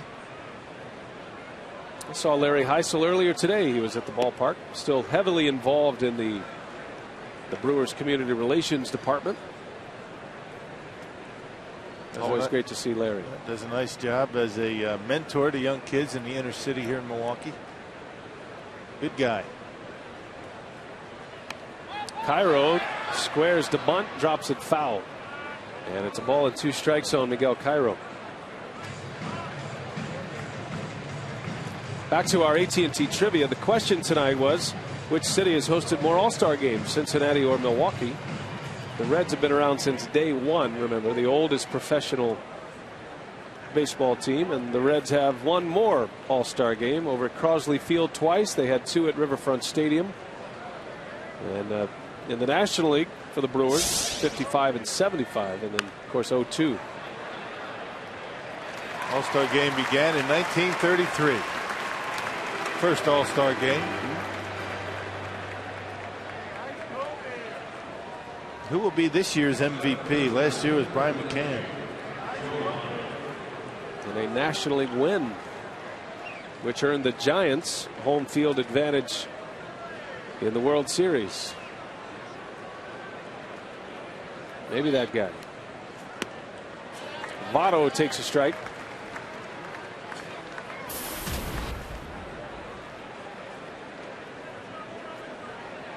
Votto at 12 home runs, 52 runs batted in. Not the MVP type numbers he was posting last year, but still very good numbers. Home runs way down for Joey Votto, and particularly interesting that it's in Great American Ballpark, about as easy to hit home runs as any ballpark in baseball. 12, not too many. He's got that on-base percentage at .430. I think that might have something to do with it. Team's not willing to throw him strikes. Yeah, he leads the National League in walks and leads the league in on-base percentage as well. And he certainly knows his strike zone. He rarely chases. Narveson struck him out in the first inning. Got him to wave at a high breaking ball. Don't see that very often from Joey Votto. And he loses him here. Votto draws the walk. 2-out walk given up by Narveson. Speaking of home run derby, the Brewers And the Reds, two of the top 3 home run hitting teams in the National League. The Diamondbacks were just here. Cincinnati with 95. Surprising that the Atlanta Braves are in there with 95 homers. Yeah, circling the Atlanta Braves. That's not an easy ballpark to hit home runs over there in Turner Field. Got some boppers having some pretty good seasons. The Atlanta Braves, a sleeper team in the East. Of course, well overshadowed by the Phillies. Well, the Brewers are going to see all of those teams with the exception of the Braves. So it'll be a matchup of home run hitting ball clubs for the next 4 series. If you go back to the Diamondback series ending yesterday, the Brewers dropped 2 out of 3 to Arizona. Just their 4th series loss at home this year.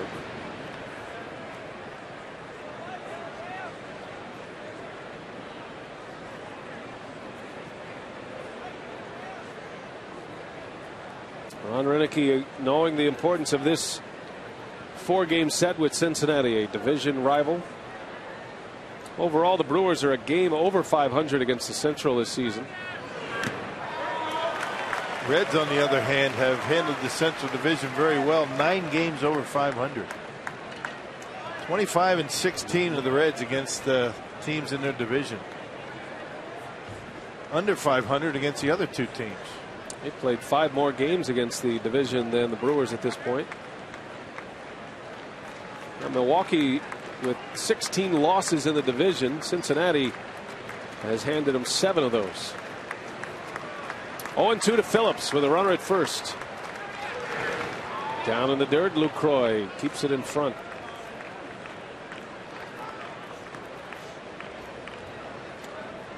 Lucroy's going to need an ice bath at the end of the season, I think. Every night. Yeah. That's well done. See the way he squared his shoulders up, kept that ball right in front of him. And your job's only half done when you block it. You got to get up off your feet and get to the baseball so the runner has to stay put.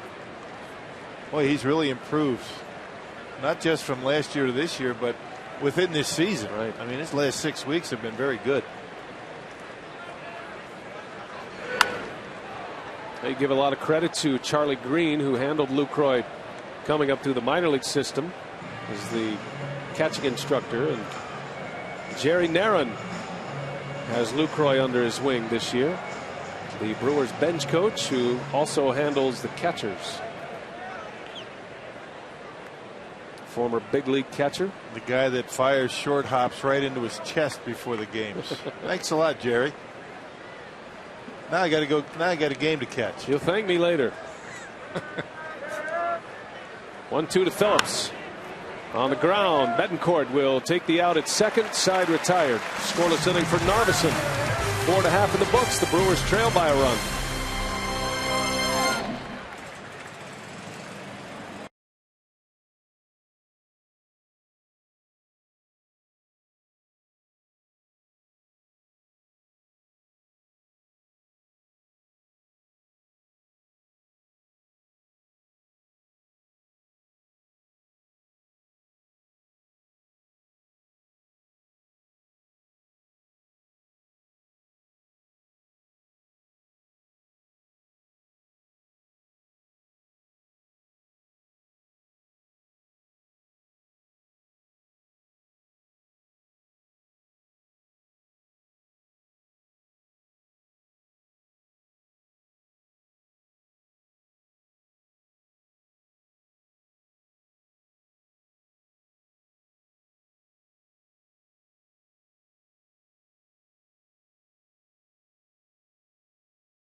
3-1 Reds lead over the Brewers in the bottom of the fifth. Let's take a look at our minor league report. And you see Tyler Thornsberg. He suffered his first loss of the season last night versus Clearwater, but he's still been throwing the ball really well. And Andrew Moy of the Helena Brewers was named the Pioneer League's Pitcher of the Week, BA. So the young arms in the Brewer system continue to flourish. Yeah, getting their career started down in Helena. Short A season that is just underway. Jonathan Lucroy with an infield hit to start the fifth inning. A good start to this fifth inning for Milwaukee. Ho-Chunk Gaming, Wisconsin. Speaking of the minor leagues, Chris wants to know how important is it for the Brewers to get their top picks signed. It's important for the Brewers to get them signed to get them in the system, but equally as important for those players to sign and get their pro career clock started. And just getting bad advice from agents that think that all the money is to be made in the beginning of a career and not the end. You got to get going. I mean, you take guys like Braun and Fielder and Ricky Weeks. Those guys, Giovanni Gallardo, they got signed early. They started their careers. Now these guys may very well miss a whole half a season in pro baseball, and that could set them back. It sets them back. It puts a lot of pressure on them when they get started. I think ultimately, if as this process moves forward, and I know there's been a lot of discussion with the collective bargaining agreement between the owners and the players, but I think a slotting system with draft picks is probably coming down the line. I mean, good luck getting that through the union. I think that might be the one area that will be a challenge. Narveson squares, pulls it back, takes ball 2. Check it, ball 3. So Bailey has fallen behind the Brewer pitcher, who ripped him for a double to left center his last time up.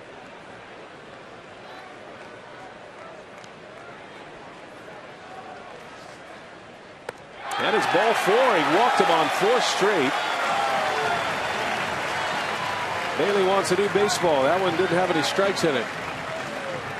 2 on, nobody out. And a quick reminder, you can log on to foxsportswisconsin.com for the latest news and stories on the Milwaukee Brewers today. Tyler Lockman writes about shutdown specialist John Axford, a different breed of closer. He stays calm, he has his fun. You can read that story and more right now, foxsportswisconsin.com.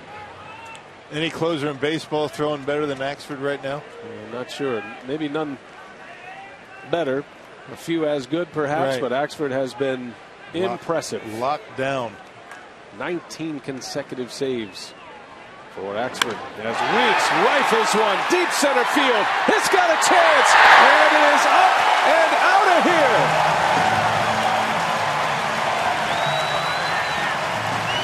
Wow, a bullet from Weeks, a 3-run home run, just like that. The Brewers on top on a laser beam from Ricky Weeks. Well, just like you draw it up. You walk the pitcher on 4 pitches and you swing at the first one and knock it out of here. That one straight as a string right down the middle, and Ricky Weeks doesn't miss many of those, and that's about as hard as you can hit a baseball. That just kept rising as it got out there off of that back wall. Almost bounced back to the infield. It was hit so hard. Yeah, that one had some heat on it. And Weeks with his 16th home run now, 37 runs batted in. Has not been retired tonight. Nice and easy with that swing. Look how quick that bat is. Not a lot of movement until that bat gets going.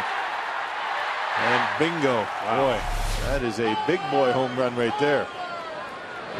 I was on a talk show earlier today. The question was, Ricky Weeks, is Prince Fielder serious about Ricky Weeks, a second baseman and a leadoff hitter in the home run derby? And I had to laugh. That comes from a guy that hasn't watched him take batting practice. Did you see how nice and calm and relaxed that swing was? And plenty of speed through the zone to hit him that hard and that far. You know, most line drives on that kind of line just sink and hit the wall or maybe get into the gap. That one had plenty of finish to it. And had some late life. Nigel Morgan into right field. Back is Bruce. He's got it for the out. First of the inning. Yeah, look at the point of contact for Ricky. That making contact out in front of home plate, right about on the front edge of the plate. You can see where that pitch was, a little bit out her half, but Ricky able to stay back on it, get the sweet spot on it, and ride it on out of here. You can hang a week's worth of laundry on that rope. Nice. You like that? I've used that before. You just haven't noticed. That was outstanding, Rock. Corey Hart with a base hit to left. Emptying out the chamber here before your vacation starts, I guess. You know where I got that one from? That was Frank Howard. Frank Howard used to say that about Rob Deere home runs. Yeah, but his name is Deere, not Weeks. Or did you not realize you made a connection with that phrase and the batter, Ricky Weeks? Because that would be make more sense to me if that was an accident. No, I'm just saying I've heard that before coming from Frank Howard. And then you applied it to Ricky Weeks? Yeah. Is that, can I do that? Because his last name is Weeks? Or was a that coincidence? A week's worth of laundry? Yeah. No, it had nothing to do with Ricky. You're giving me too much credit is basically what you're doing. Are you saying you stumbled on that? I didn't stumble upon it, but I just got lucky because Ricky was up. It made it even better. A week's worth of laundry. I didn't even realize what you were talking about until a couple of minutes ago. I mean, that was like Grantland Rice right there that you just dropped. Yeah, well, I didn't realize it. Thanks for bringing it to my attention. Put that in your arsenal for, down the road. Maybe one more time this year, and then a couple of times each year you can break that one out. And one of my many problems is I'm too honest. I should have just went with it and said, yeah, I came up with that for Ricky. Complete accident. I can't do it. Well, it was beautiful, whatever it was. As opposed to saying a deer's worth of laundry. Exactly.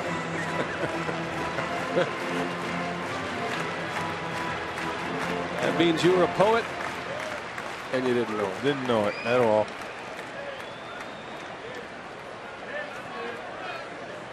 Brewers lead 4-2. Fielder with Hart at first. Prince with a double and a run scored. It's 1 out of 2. And he pulls that one foul. Bailey keeps coming in there. Fielder drove his double down the right field line.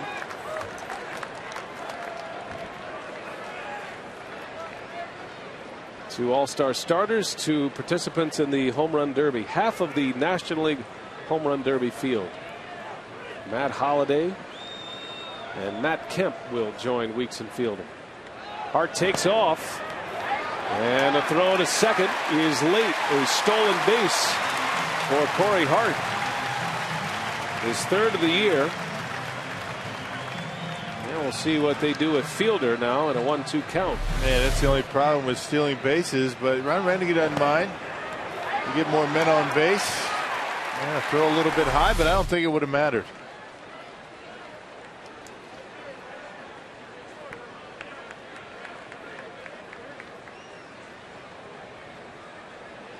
Ball and 2 strikes on Prince.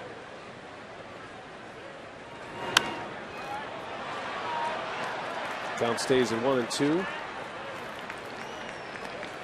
Now, coming up later this month on July 25th, our very own Dave Nelson will host his 3rd annual celebrity golf tournament at Black Wolf Run. It's in Kohler. A few spots still remain. The tournament is limited to 30 foursomes. For additional information and sponsorship opportunities or to sign up, visit brewers.com/Davy. Great golf course, Black Wolf Run. They'll have the women's U.S. Open there next year. So you get to play a major championship venue. Yeah. Davey always has some pretty high-powered celebrities at that tournament. That's right after the long road trip after the All-Star game for the Brewers.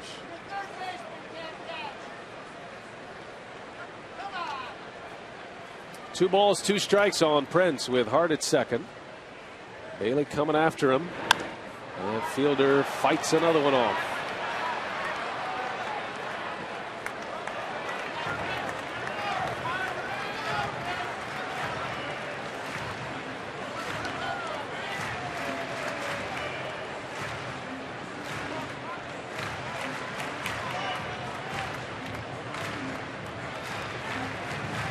Brewers with 3 runs in. Ricky Weeks a 3-run homer here in the 5th.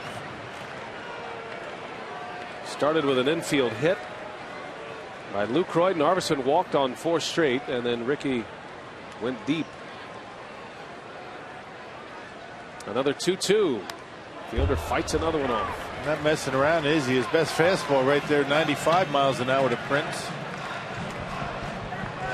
So he still has enough if he wants to reach back and give it to you. 95. He's been around 91, 92 most of the night.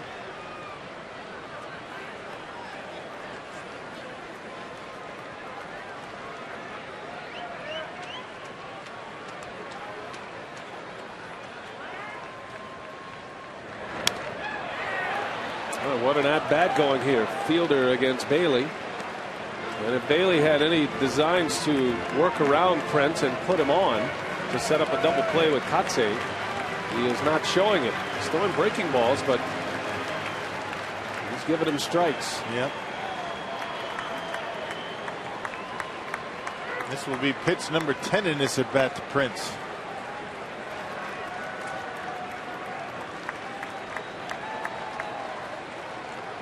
Hard with a short lead at second. Fielder a swing and a miss. Bailey strikes him out after a long battle. We're talking about going after a hitter, huh? Prince Fielder, the best the Brewers have to offer, and threw a fastball right by him. Right down the middle.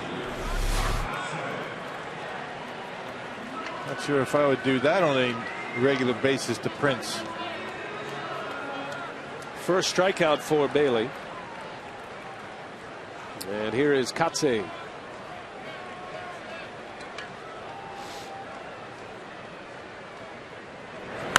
Katse pulls one to right, a base hit. Here comes Hart. Jay Bruce fires. The throw to the plate is late. Hart scores. And Katse into second base. 5-2 Milwaukee as Katse drives in another one. Yeah, sometimes you just fall in love with your arm a little bit too much. That's not a good idea by Jay Bruce. And Corey Hart, a very good base runner, cut that bag very well and decided to airmail one. And Katse with a nice at bat, looked like an off-speed pitch, able to wait back and knock it into right, and a terrible throw by Bruce. And that allows Katse to get into scoring position. And another base hit. The Brewers will add to it. Katse extending his hitting streak to 6 games. And he drives in a run here in the 5th. 4 runs are in for Milwaukee as Betancourt into center, and Stubbs will make the catch for the out. So the side retired. How much laundry rock for Ricky Weeks? A week's worth. A 3-run homer. 5-2 Milwaukee.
Reds as we go to the 6th, and this copyrighted telecast is presented by authority of the Milwaukee Brewers. It may not be reproduced or retransmitted in any form And the accounts and descriptions of this game may not be disseminated without express written consent of the Brewers. Take you around the league. Some news and notes. Derek Jeter is now 2 hits away from 3,000. Jose Reyes, all-star shortstop of the Mets, placed on the disabled list.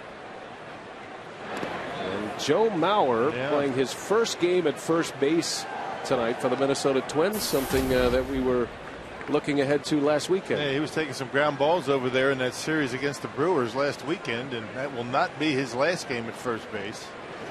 Guaranteed. Justin Morneau is going to be out another month to 6 weeks, had neck surgery. And Ron Gardenhire wants to keep Mauer's bat in the lineup, so he'll play first base when he doesn't catch.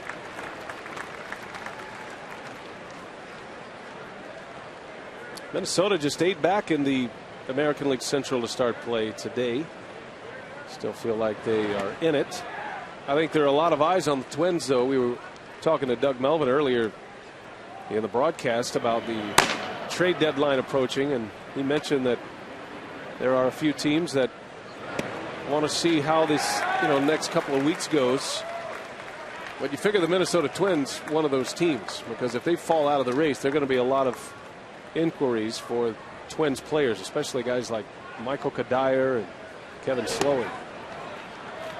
As Narveson walks Jay Bruce to start the 6th inning. Hey fans, it's the 10th anniversary of Miller Park, and we want to hear what you love best about the place your Brewers call home. Visit brewers.com/whatilove to tell us what you like about Miller Park, and you could win 2012 season tickets.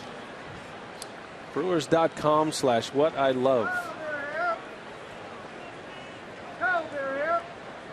It's endless. It's a huge list. There's a line drive base hit. Johnny Gomes, after Narveson had struck him out in his first 2 at-bats. Gomes with a single, 2 on now to start the 6th inning. And Narveson in trouble to start this frame.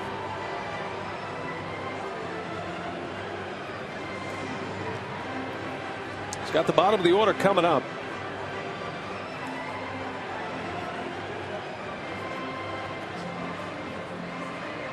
I figure Bailey will be pinch hit for in this inning.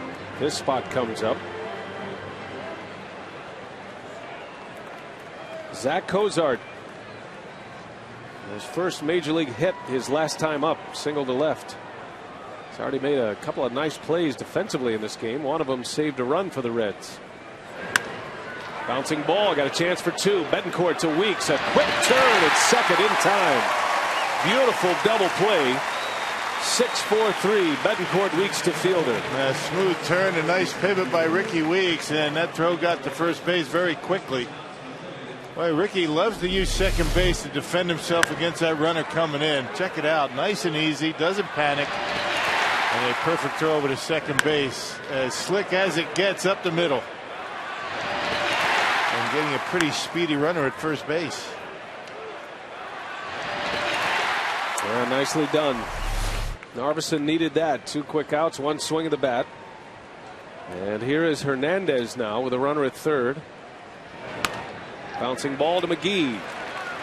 And as fast as it started, Narveson gets out of it. A walk and a single, a double play and a ground out. We're headed to the bottom of the 6th inning.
To please play responsibly.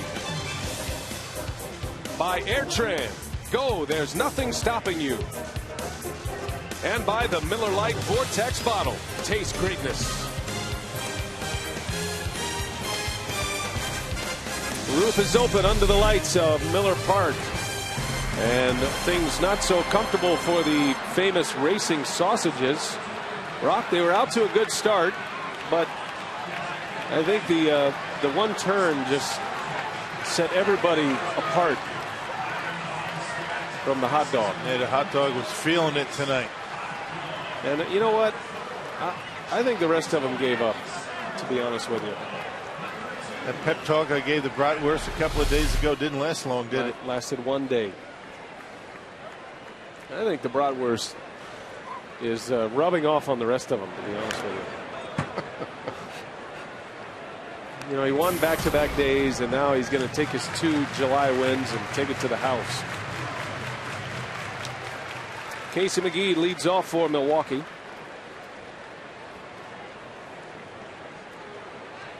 Bottom of the 6th inning. Homer Bailey still out there.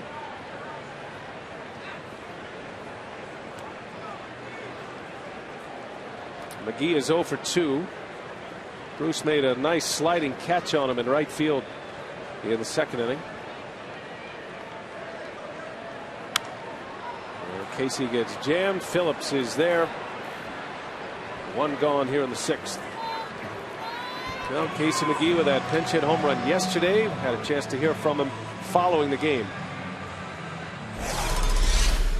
There was a lot of different things going through my mind. There was definitely a sense of relief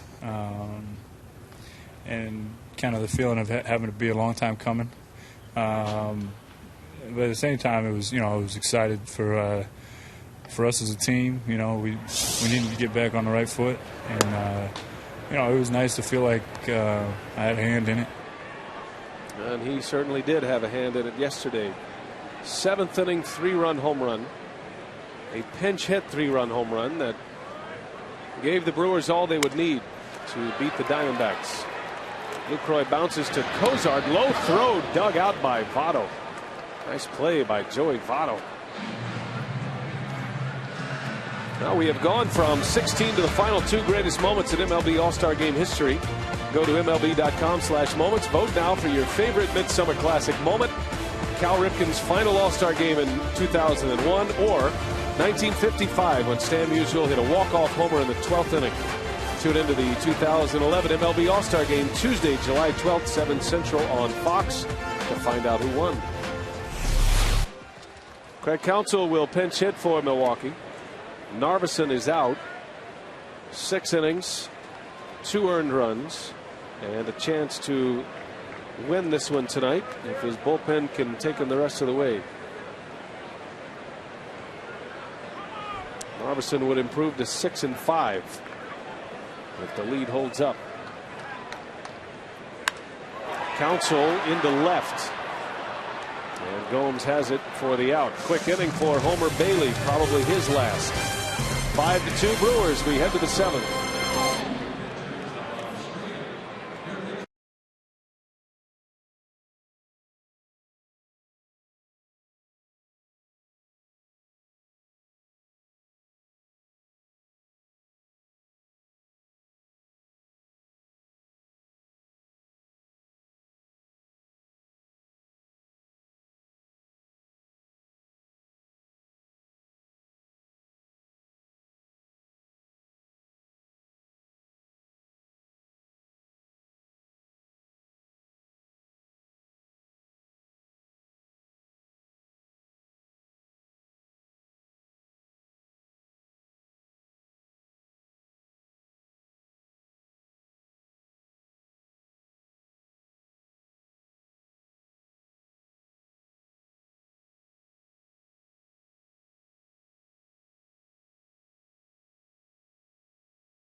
game summary. Bottom of the second, Unieski Betancourt would get the Brewers on the board first with an RBI sac fly to right. That was for Prince Fielder. 1-0 Crew. We'll head to the top of the third. Miguel Cairo with an RBI single to knot things up at 1 apiece. Cincinnati would take a 2-1 lead before Ricky Weeks' 3-run home run in the bottom of the 5th inning to make it a 4-2 game. Mark Kotsay would add an RBI single to make it 5-2, and that's where we stand here in the top of the 7th inning, B.A. All right, thanks, Telly. Beautiful night for baseball in Milwaukee, Wisconsin. And here is Takashi Saito. He'll get the 7th inning for Narveson. 4th appearance for Saito this year. Yeah, been a while for Saito. Way back on Saturday in Minnesota, picked up his win. He's 1-1 in his 4th game here tonight. Got to be very careful as to how often you use Saito, but he's on here in the 7th. Saito will face the pinch hitter Fred Lewis, who is 8 for 14 this year as a pinch hitter, having a lot of success for the Reds in that role this season. And the Reds lead all of the National League in pinch hitting this year at a .327 clip. 34 hits and 21 RBIs from their pinch hitters this year. That's outstanding. Lewis then back to the top of the order. Stubbs followed by Cairo. Broken bat. That one shatters in multiple pieces as Weeks takes care of Lewis. Takashi Saito was covering up. That one splintered. And the bat boy cleaning up all the shrapnel. Doing a nice job getting in on the fist. That's a fastball on the inside corner by Saito. Still has enough on it to be able to eat up Lewis inside.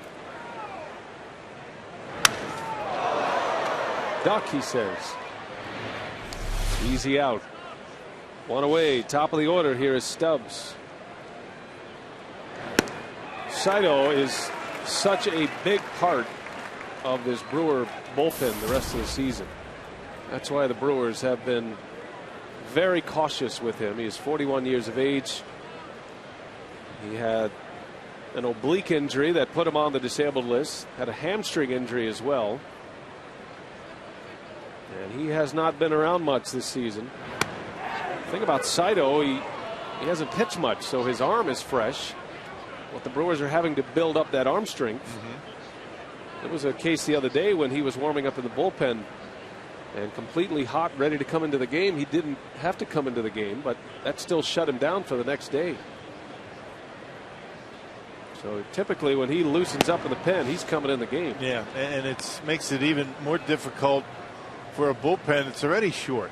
6 relievers down in that bullpen, and even if you get Saito up and get him ready and don't use him, you're not able to use him the next day. You hope that's not going to continue for too long. You just can't have your hands tied in the bullpen like that, particularly when you only have 6. Reds right now have 8 relievers.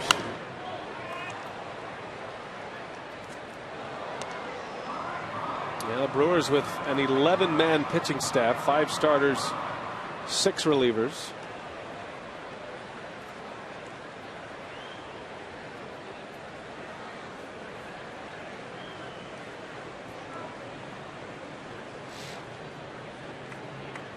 Well, the Brewers are hoping Takashi Saito will end up being that big mid-summer acquisition that every team in a pennant race is looking for right now. Stubbs lines one to McGee. Right at the Brewers' third baseman. 2 outs in the 7th inning. And Saito that time let that slider down the middle of the plate. Stubbs able to wait back and hit it hard. Casey did not even have to move for it.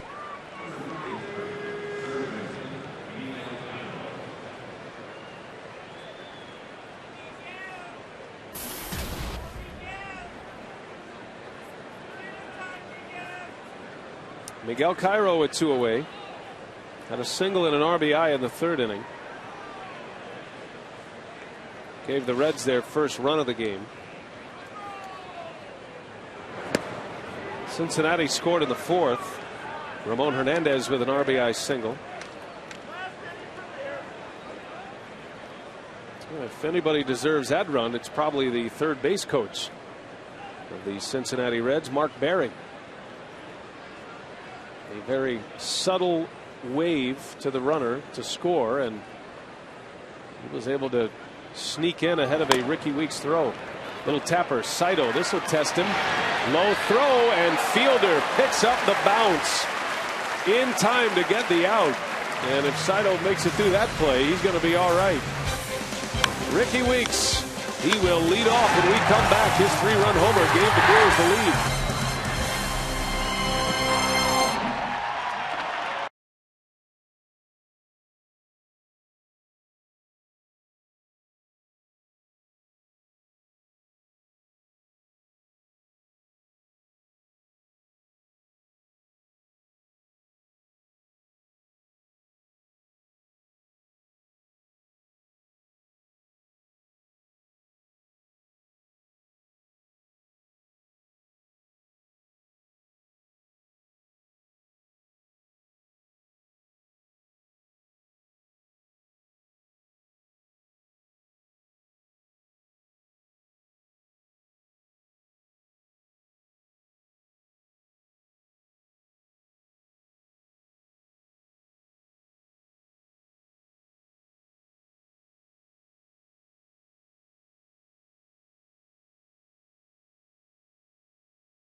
As we go to the bottom of the 7th, Week lead off, and Jeff, 5 home runs already this year against the Cincinnati Reds. The Reds have dominated the Brewers, but Weeks trying to get it back with his own domination. Right. I mean, you definitely got some speed and thunder in that top of the order. The Ricky Weeks, an all-star, and first pitch fastball out of the plate. Difference in the ball game. All right, now listen, you had a chance for a few innings to sit in with Bill and BA and listen in on what you expect this weekend. You're going to fill in for Rock the rest of the weekend as the game analyst. What are you learning? What do you think you're in store for? Well, I think that they do an outstanding job up there. They definitely have a great relationship and great chemistry. It looks like they're having fun up there, and hopefully I'll fit right in with BA. All right, now what do you really think? Same thing. All right. I'm sure you're ready to have a good time. BA, I guess the question is, are you ready for Jeff Cirillo? Man, it's going to be very interesting. You know, it's not like Cirillo was suddenly in the booth. I think he kicked out plugs, and you know, it was kind of created a fire hazard up here while he was here. Yeah, you're going to have a good time with Rillo. It's a little danger. I mean, be on your toes. He's a good baseball guy. It take him a couple of games to get settled in, but you're just the man for the job. No practical jokes. Did you tell him that? Yeah. I don't like my shoes on fire when I'm trying to call a game. Not on live television. He might do that to you in the pregame show, though. You could take that sign off your back, actually. At the plate, presented by Wendy's, Ricky Weeks has not been retired tonight. A single, an infield hit, a walk, and that 3-run home run. And Craig hit it on the spot. The Brewers leadoff hitter has had a lot of success against the Cincinnati Reds this season. Had the leadoff home run on opening day in Cincinnati. There's a bouncer to third. Cairo with a long throw in time to get Weeks out number 1. Miller Lite, what's on tap? Tomorrow, the Brewers and the Reds game 2 of this 4-game series. Note the air times: 6:30 tomorrow for Brewers Live, 5:30 on Saturday, and then 12:30 on Sunday. The pitching matchups are out, although the Reds have Edinson Volquez scheduled to pitch Sunday against Randy Wolf. Volquez was sent down to AAA today. Zach Greinke tomorrow against Mike Leake.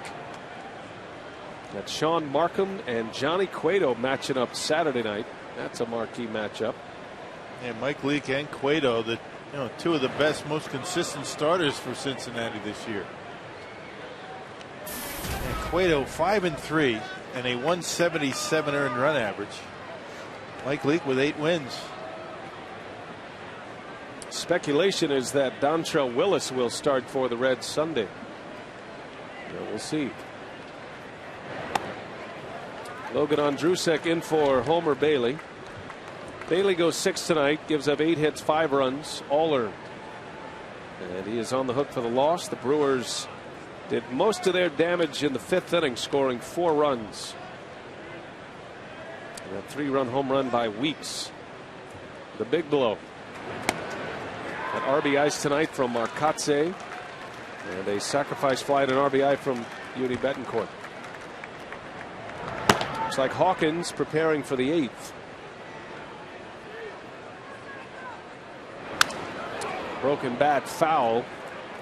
Morgan will need a new piece of lumber. The Brewers win this ball game tonight. They're going to be in those retro jerseys on Friday, and might never see the other uniforms at home. This keeps up.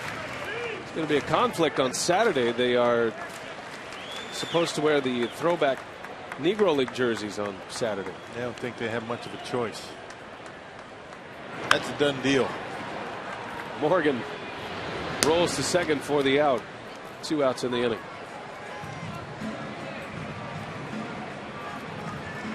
Logan Andrusek. 2 quick outs here in the 7th inning. Andrusek with a good arm. Got some power arms in that Cincinnati bullpen. These guys have been pretty good this year. We talked about their come from behind victories, 24 of them. 24 come from behind victories of their 44 wins. And you can only do that if you have a solid bullpen. Bullpen earned run average for those guys, 3.24, amongst the best in the league. Now the Reds last year, the most prolific offensive team in the National League, on the way to the postseason and the division title. So they did it with their offense. They led the league in runs and home runs. But their bullpen was a big reason why they ended up in the playoffs a season ago. And that is despite Francisco Cordero blowing 8 saves last year. Still had a 40-plus save season. Cincinnati was dropped by the Phillies in 3 games in the NLDS last year. Ran into a buzzsaw in that Phillies starting rotation. Yeah. Cincinnati got Halladay, Oswalt, and Hamels. And it was a quick 3 and out. Yeah, good luck to you. There's a line drive, base hit just over the outstretched Brandon Phillips. Corey Hart with 2 hits. Yeah, it looked like a slider or a cut fastball that stayed down the middle of the plate, and Corey with a nice swing, a nice approach, just driving that ball up the middle and out of the reach of Phillips for a 2-out base hit. Let's see if Corey Hart tries to steal second again. He did steal second base in the 5th inning, and that led to the 5th run for Milwaukee.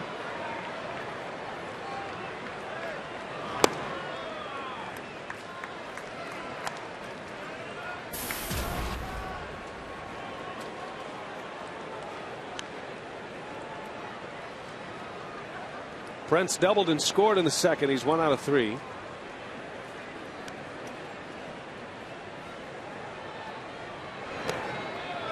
Andrusek falls behind 2-0.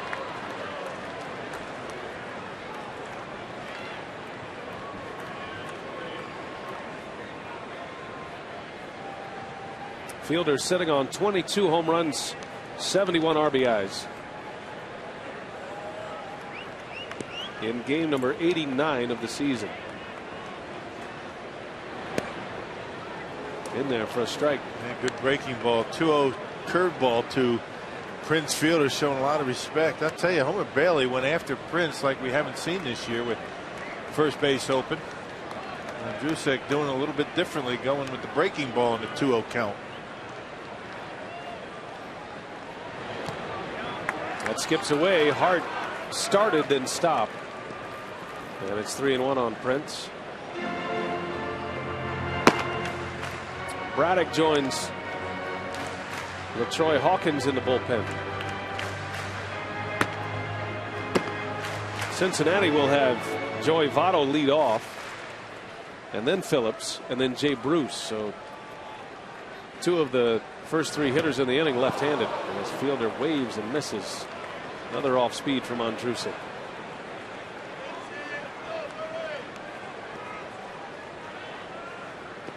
You hear stories about pitchers finding a certain pitch, changing their career path. That happened to Logan Andrusek. Found a cut fastball in the minor leagues, and has been a very effective reliever since. He walks fielder. First and second now with 2 away. And here comes Mark Kotsay. Andrusek is 6'8". He was drafted in 05 in the 13th round. Not exactly a high rounder, but in the middle in the 13th out of Collettsville, Texas. He's kind of trending along as a middle reliever, a long man, and borderline major league pitcher. He finds a cut fastball. Yeah, he's become one of the best relievers in the National League. I would throw a lot of strikes with that pitch. He's got a good sink when he stays on top of it. 6'8", 220 pounds, and he was a starting pitcher early on in his professional career. In 07, he made 22 starts in A-ball. But a ground ball pitcher that throws a lot of strikes. And when you're 6'8" and you're able to stand tall, you get on top of that baseball, you get that natural sink at about 92, 93 miles an hour. Reminds a little bit of Cameron Lowe. With a few more miles per hour on the fastball. Spins one in for a strike.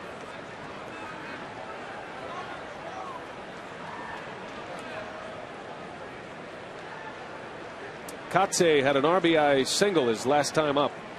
That was a 2-out RBI hit for Milwaukee. And he has 2 on with 2 out here in the 7th inning.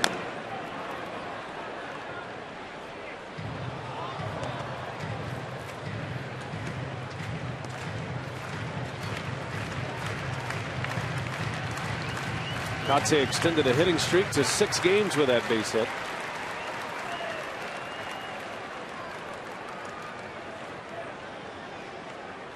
One ball, 2 strikes.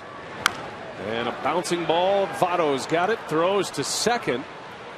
And the side is retired. So Andrusek gets through it. He strands a pair. Brewers fail to score. We head to the 8th.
Tomorrow's Brewers game, high pressure looks to continue to dominate with that, expecting beautiful conditions, mainly clear skies with just a couple of clouds scattered in there with a first pitch temperature at 77 degrees here at Miller Park.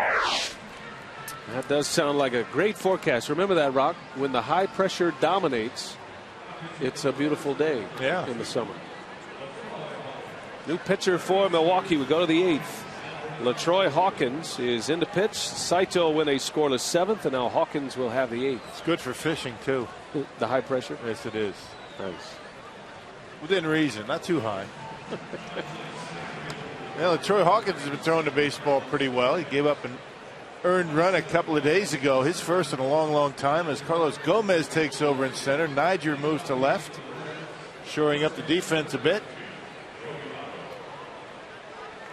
Hawkins out there to protect a 3-run lead. The Brewers getting 4 in the 5th. 5-2 Milwaukee. Joey Votto leads off. He'll be followed by Phillips and then Jay Bruce. And it'll be a good test for LaTroy Hawkins. Yes, it will. The Brewers have been fortunate so far to be able to get through those two guys pretty much unscathed. Both of them have walked, talking about Votto and Bruce, with Brandon Phillips in between them.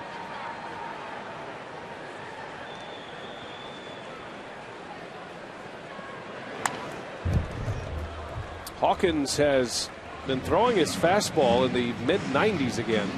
That one came in at 91. But there's just something about Hawkins. Hitters tell you that he hides the ball well. You don't see it right away. And you know, I think helps him is the fact that the way he turns that front shoulder in when he's in the stretch. Watch the way he exaggerates turning that shoulder toward third base. You can barely see the glove, if at all, and doesn't open it up until the last second. That ball just sneaks up on you.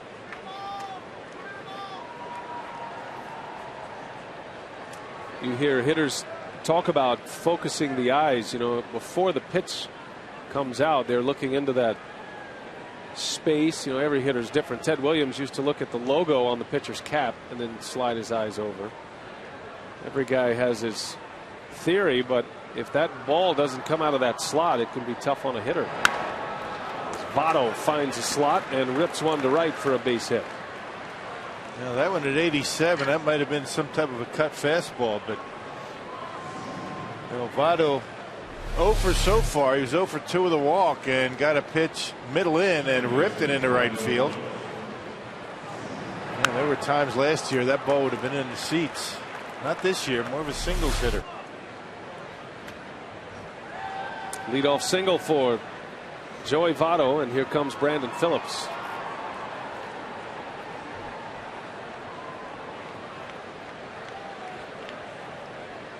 Phillips singled in the second inning. He's 1 out of 3 tonight. And that one's in tight. Hawkins certainly doesn't have the velocity tonight. He has consistently been in the mid-90s, and at this point he's maxed out at 91, and some cause for concern for Rick Kranitz.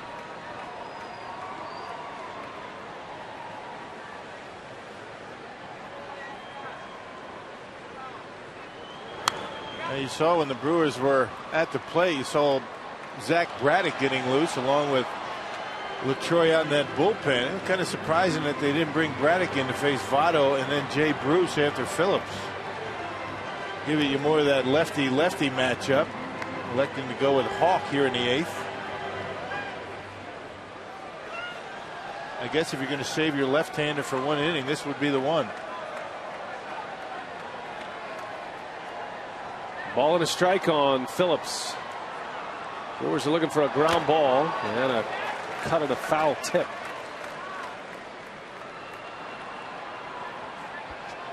Phillips had a good pitch to hit. Well, not exactly where LaTroy wanted it. It was right down the middle. Phillips right on it, but just underneath.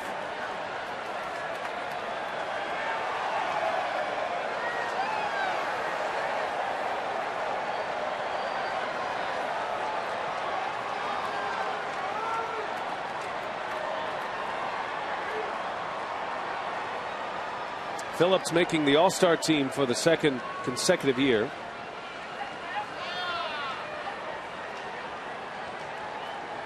Gold Glove second baseman, hitting for a high average this year. Hitting .293. There's one for 3 days. That one just missed. Phillips lays off a pretty good fastball from Hawkins. Compare the numbers, Phillips and Ricky Weeks. Phillips with a higher batting average and more RBIs. Ricky with more home runs and runs scored. Now neck and neck in the All-Star voting, and there's a reason for that. They're both pretty good. They were only separated by a couple 100,000 votes when it was all said and done. Matter of fact, over at first base, Albert Pujols was the leader for most of the voting period, and then Votto, and then Fielder. But Fielder, like Weeks, with a late surge. And Weeks and Fielder end up as the starters. Prince got the second most votes among National League players. Braun was the votes leader. Runner goes, and a bouncing ball, base hit right through the vacated spot. And here comes Cincinnati, 2 on, runners at the corners. And they'll bring the tying run to the plate in Jay Bruce. Yeah, Troy having a tough time finding the corners, and he doesn't have the velocity tonight. Not like he had a couple of days ago. I mean, he's down about a good 3-4 miles an hour. You can see that pitch down the middle. And looked as though Brandon Phillips trying to shoot that hole, vacated by Ricky covering the bag. And now the Reds bring the tying run to the plate. This is the thing that the Reds have been able to do to the Brewers. They've had a lot of confidence coming from behind in games against Milwaukee, both here and in Cincinnati. Well, a dangerous hitter at the plate, a home run hitter in Jay Bruce, representing the tying run. And a big cut right down the middle. No balls and a strike on Bruce. Long way from over here tonight. Always a grind in that dugout every single night. I think that last pitch from Hawkins sparked a conversation to get the bullpen ready. As Lowe quickly gets loose.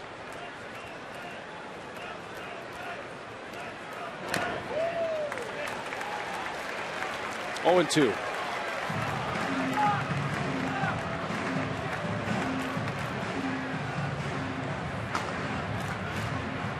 Got Johnny Gomes coming up next. And a big hitter at the plate for Hawkins. Each club with 9 hits now.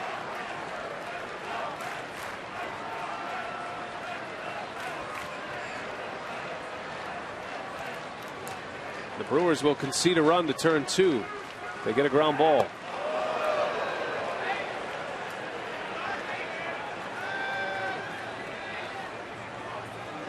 Big hole over there at short. A lot of room down the left field line, and in the hole at short with Betancourt shaded up the middle.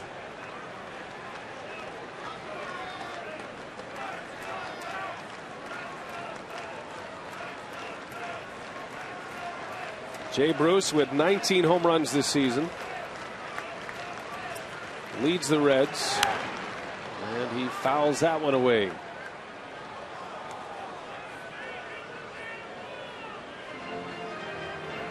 Never had a hit against Hawkins. Limited action, 0 for 3. And missed a mistake right there. That last pitch at 87, down the middle, up in the zone. Got to get that pitch down. Get the ground ball.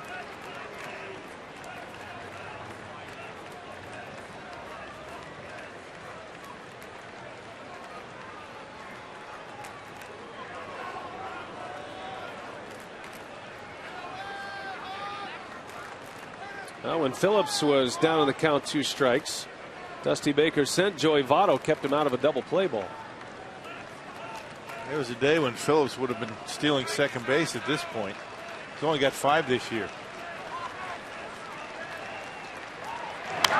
And Bruce fights another one off. And Phillips with Bruce as the tying run at the plate, holding his ground at second base. Phillips has had some big stolen base years in his career.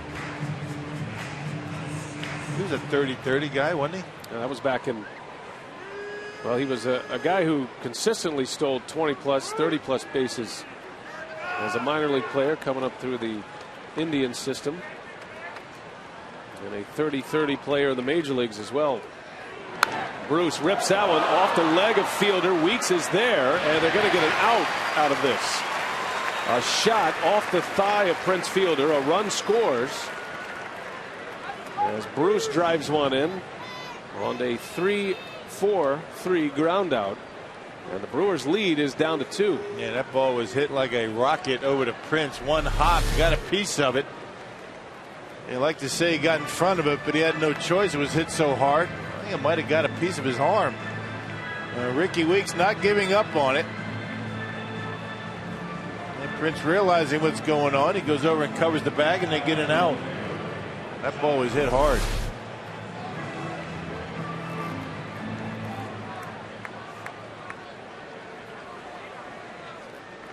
So Phillips out at second base with Johnny Gomes up there. With one out, we'll see if Phillips is on the move.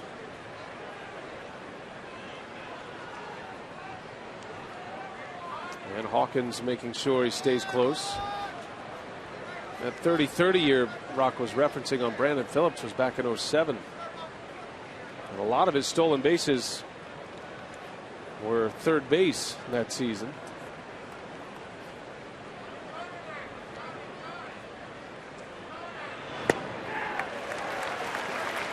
Gomes trying to tie it up. It's a ground ball by Bruce. Maybe the heel of the glove, and squirts through him, and the Brewers at least able to get it out. If he picks it clean, they might get a double play.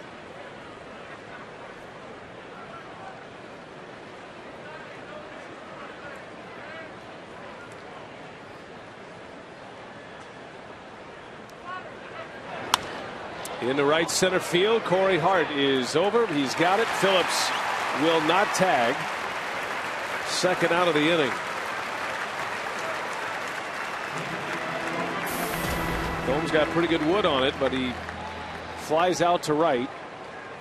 2 gone for Zach Cozart, the scheduled hitter. And Dusty Baker is going to go to his bench. So Chris Heisey will pinch hit for Cozart. And Cozart's major league debut comes to an end after 3 trips to the plate. 1 for 3 tonight. Now Rick Kranitz on his way out for a scouting report on Heisey. And another guy, Chris Heisey, has done a nice job as a pinch hitter. 8 for 24 with 8 RBIs. He has come up big for Dusty Baker late in ball games. Has 1 pinch hit home run for the Reds. Talked about the success of the Reds pinch hitters. They're getting a lot of production from their bench, and you start to understand why Cincinnati is able to come back so often with a very good bullpen that keeps the score in a range to come back, and then an offense that can cover.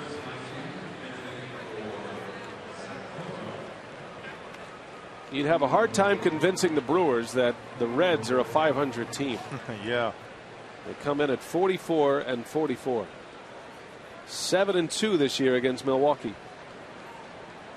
Heisey the tying run. Phillips out at second.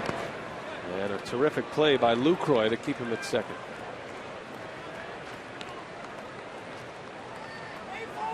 Yeah, 2 of the 8 pinch hits for Chris Heisey have come against the Brewers. Going back in my scorebook. Done a nice job. Heisey led off yesterday in that 13-inning game.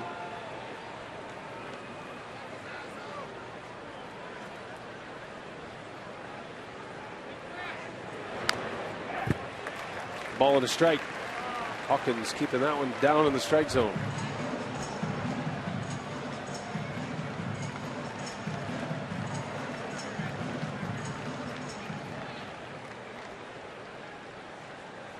Heisey homered yesterday. As you see, Nick Massett in the bullpen, another hard thrower.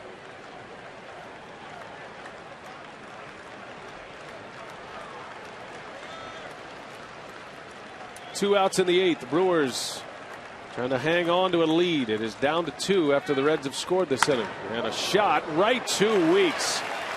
And Rickey throws out Chris Heisey. That ball was blistered, but Hawkins gets out of it. A run scores on 2 hits. 5-3 Milwaukee. We go to the bottom of the 8th inning.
Up, the Brewers will get on the board in the bottom of the 2nd inning. Yuniesky Betancourt with a sacrifice fly, an RBI that drove home Prince to put the Crew up 1-0. Then the top of the 3rd, the Reds would tie things up with Miguel Cairo's RBI single, but will move to the 5th. Brewers down 2-1, make that a 4-2 Brewers lead with Ricky Weeks' 3-run home run. Marcotte would add an RBI to make it 5-2, but Jay Bruce RBI ground out in the top of the 8th will make it a 5-3 ball game. And that's where we are right now, BA, in the bottom of the 8th inning. Yeah, it's a good one here at Miller Park. A tight one against division rivals. Nick Massett on the pitch, appearance number 43 of the year, and an ERA in the low 3s. Yeah, big arm, a good slider. 43rd appearance for Massett, almost a strikeout per inning. Yeah, good stuff. Renteria takes over at short. Heisey goes out and takes over Johnny Gomes in left. Betancourt out to Renteria, and 1 pitch, 1 out for Nick Massett. Now, if you're looking ahead to the Cincinnati 9th, there is a way to the finish line tonight without having to face Joey Votto. Votto would hit 5th in the 9th inning. Got Hernandez to lead off, then Renteria. And back to the top of the order, Stubbs and Cairo.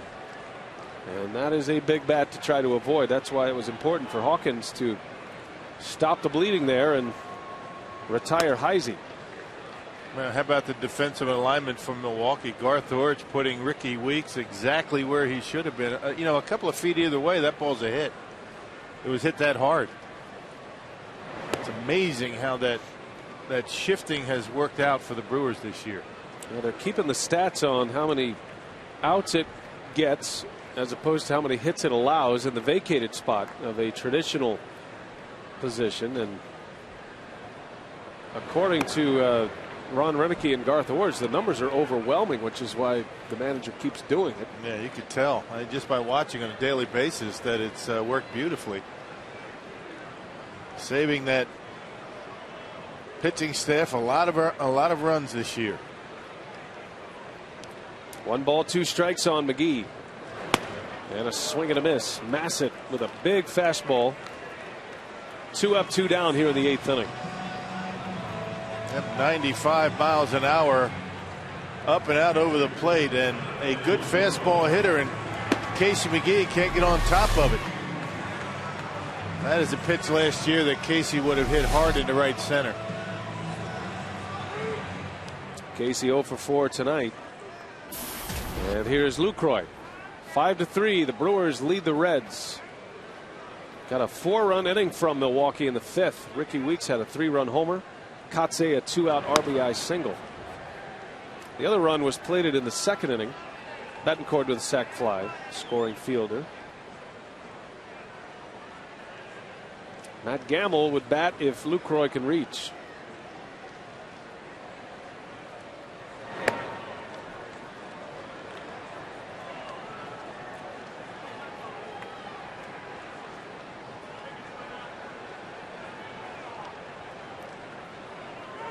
Renicky and Hawkins talking about that last inning.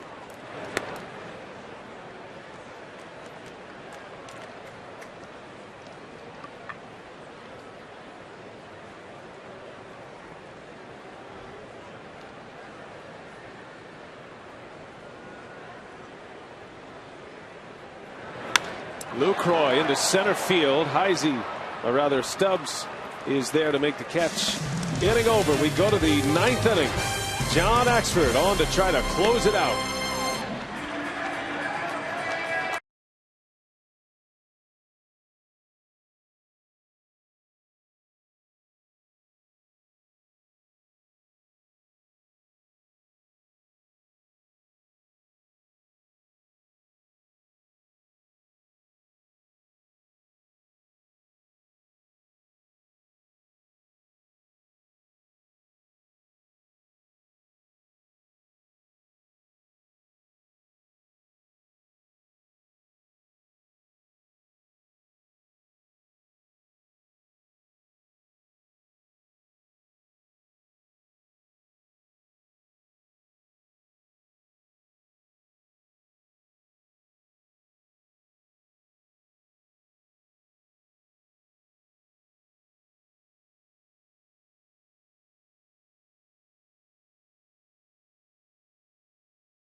Here we go to the 9th inning, and the Brewers with a 5-3 lead over the Cincinnati Reds.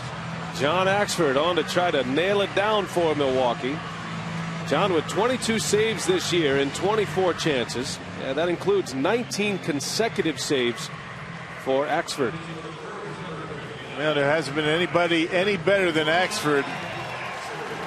You know, over the last 2.5 months, he has been lights out. 22 out of 24.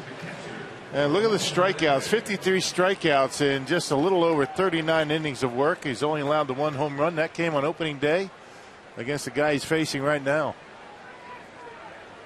Ramon Hernandez leads it off for Cincinnati, and he swings and drives one to right field. Back is Corey Hart, and that ball is gone. Ramon Hernandez makes it a 1-run game.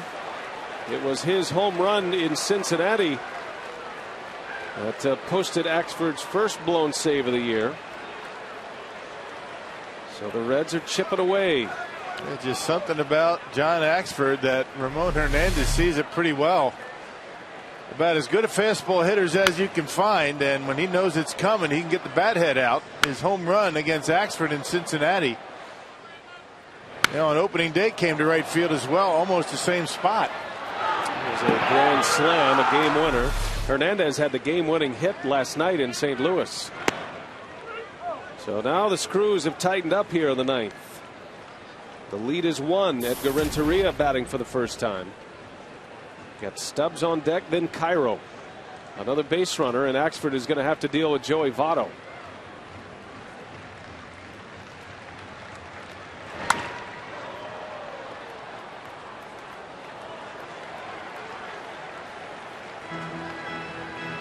Renteria came into the game on the double switch last inning. His first at bat. Renteria hitting .229 this season. Has 1 home run, 13 driven in.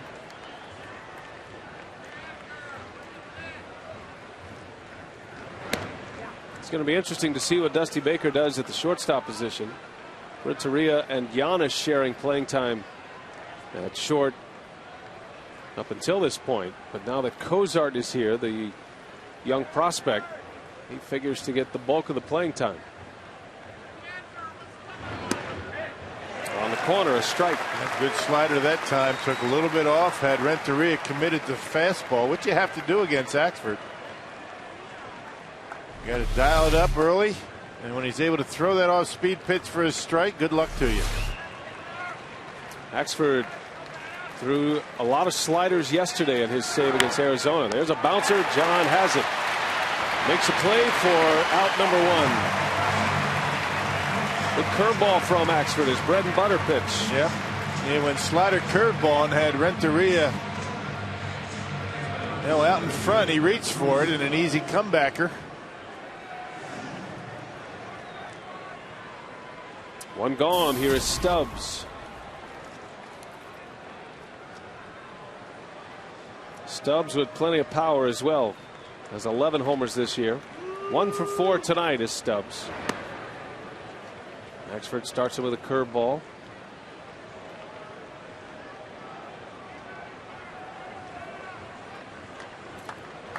Stubbs has been a struggling hitter for the Reds. Dusty Baker trying to keep his confidence level up. He strikes out a ton. He has remained in the leadoff spot. Stubbs has already struck out 118 times this season. This is game number 89. Well, still has an on-base percentage at .324 coming in. He's getting a lot of base hits. You take away his strikeouts. When he makes contact, he's tough. Making contact's a problem, though.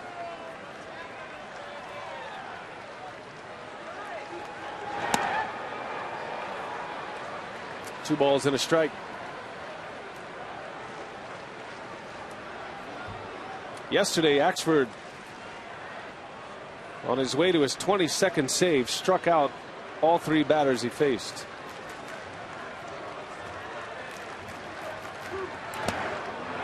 Well, they'll ask if he went. No, he didn't. Stubbs able to check his swing. Now it's 3-1.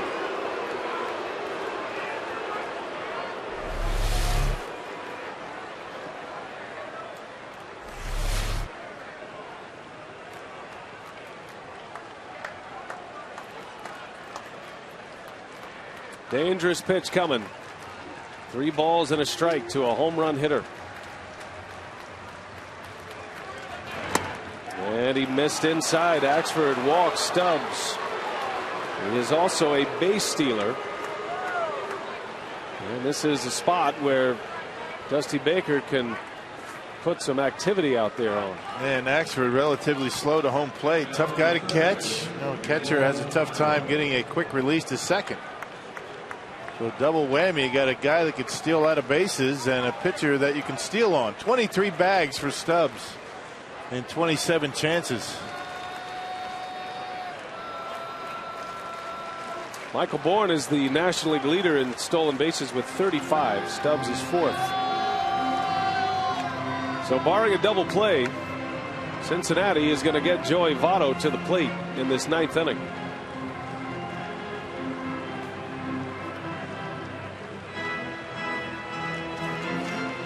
And you figure Dusty Baker will do all he can to make sure Votto bats in this frame. Cairo, a good contact hitter. And you see there Stubbs, plenty of legs to steal a base. There's a strike. Fastball. That's where you want the heater in on their hands. And tough for any hitter to get the bat head out on a mid-90s fastball.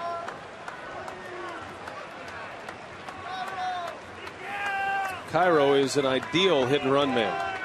Rarely strikes out, rarely swings and misses.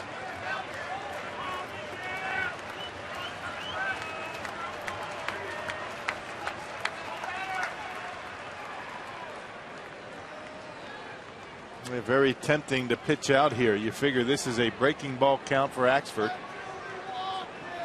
A lot of times he'll leave that curveball down in the dirt. And you know Stubbs wants to steal the base.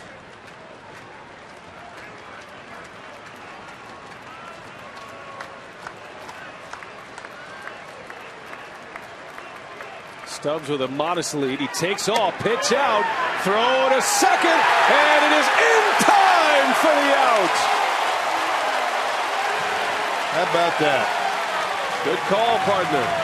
Yeah, well, it all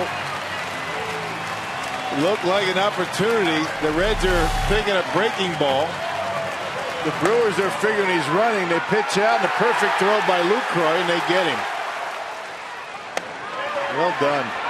Oh, what a call. Comes from the bench, and the Brewers snuff it out. And now, 2 outs for the Reds in the 9th. And did he go the last? Yes, he did. A ball and 2 strikes on Miguel Cairo.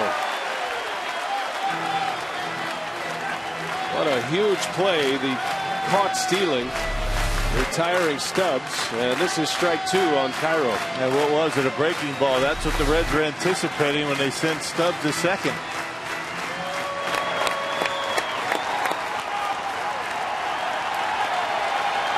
Now the Reds down to their last strike. Got the reigning MVP on deck. The 1-2. A foul out of play. Cairo hangs in there.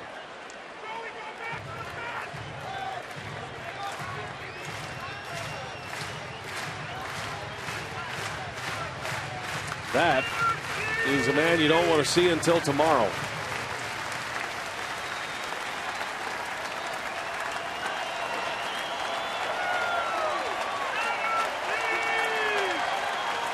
He'll do it again. The ball and 2 strikes. Count evens at 2-2. Cairo able to check his swing. Man, got to challenge him now. I mean, you can't risk walking Miguel Cairo to get the Votto.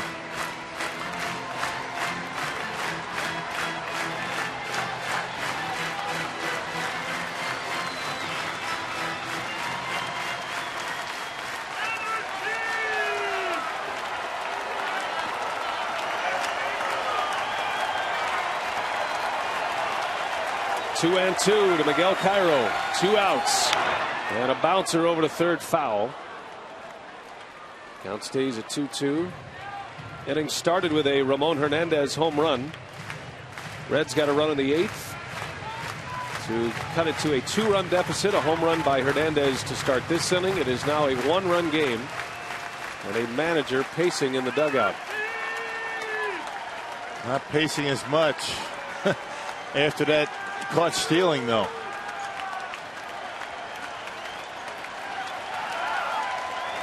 Two and 2. Axford ready. And a broken bat flare. Weeks on the run, and it's off his glove. And the game continues. Weeks was there. It goes right off the end of his glove. Well, a nice piece of hitting by Cairo. You said it. He's a tough guy to strike out. It was a pretty good pitch. It might have been up. A curveball from Axford up. It was off the plate. The bat shatters in half right down the middle. Ricky got a glove on. I think Ricky thought he had that ball. Just off the end of the glove, and that's going to bring Votto to the plate. Oh, my. Tying run is aboard. Votto representing the go-ahead run for the Reds. One of the most dangerous bats in the league. The reigning MVP. And a swing and a base hit. And here come the Reds. Cairo is on his way to third base. First and third for Cincinnati. Still 2 men out. And now the tying run 90 feet away. The winning run is aboard. Or the go-ahead run, I should say. Cairo able to get to third base because the outfield for the Brewers were basically up against the warning track. And Vada with an inside-out swing. They had the shift on for him. You can see where Betancourt is. And watch how far Nigel Morgan has to go to get that baseball. That's why he's able to get to third base. And now you got to prevent against the wild pitch.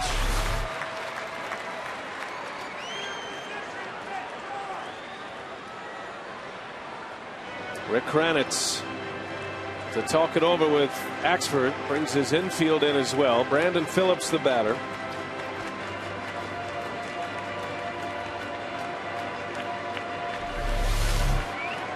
Well, trying to prevent against the extra base hit, playing no doubles. You can barely see him on your screen right there.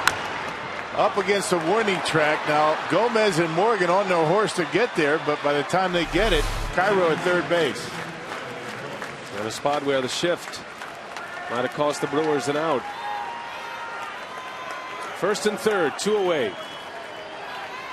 This Reds club with a trio of all-stars in the middle of their batting order.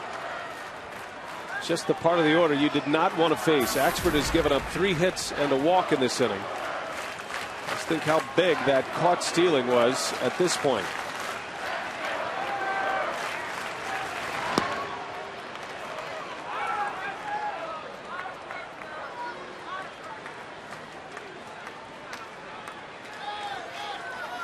The tying run at third. Go ahead, run at first. Phillips 2 out of 4 tonight. 2 singles. And a bouncer. Axford has it. Underhand flip. That's your ball game. The Brewers win a thriller tonight against the Reds. As John Axford, with 2 on, closes out for the 23rd time. Our Menards player of the game, Ricky Weeks. Ricky with a big 3-run homer in the 5th inning. Part of a 4-run fifth for Milwaukee, a 5-4 victory. Narveson the winner. Axford save number 23. What a ball game tonight. Much more still to come.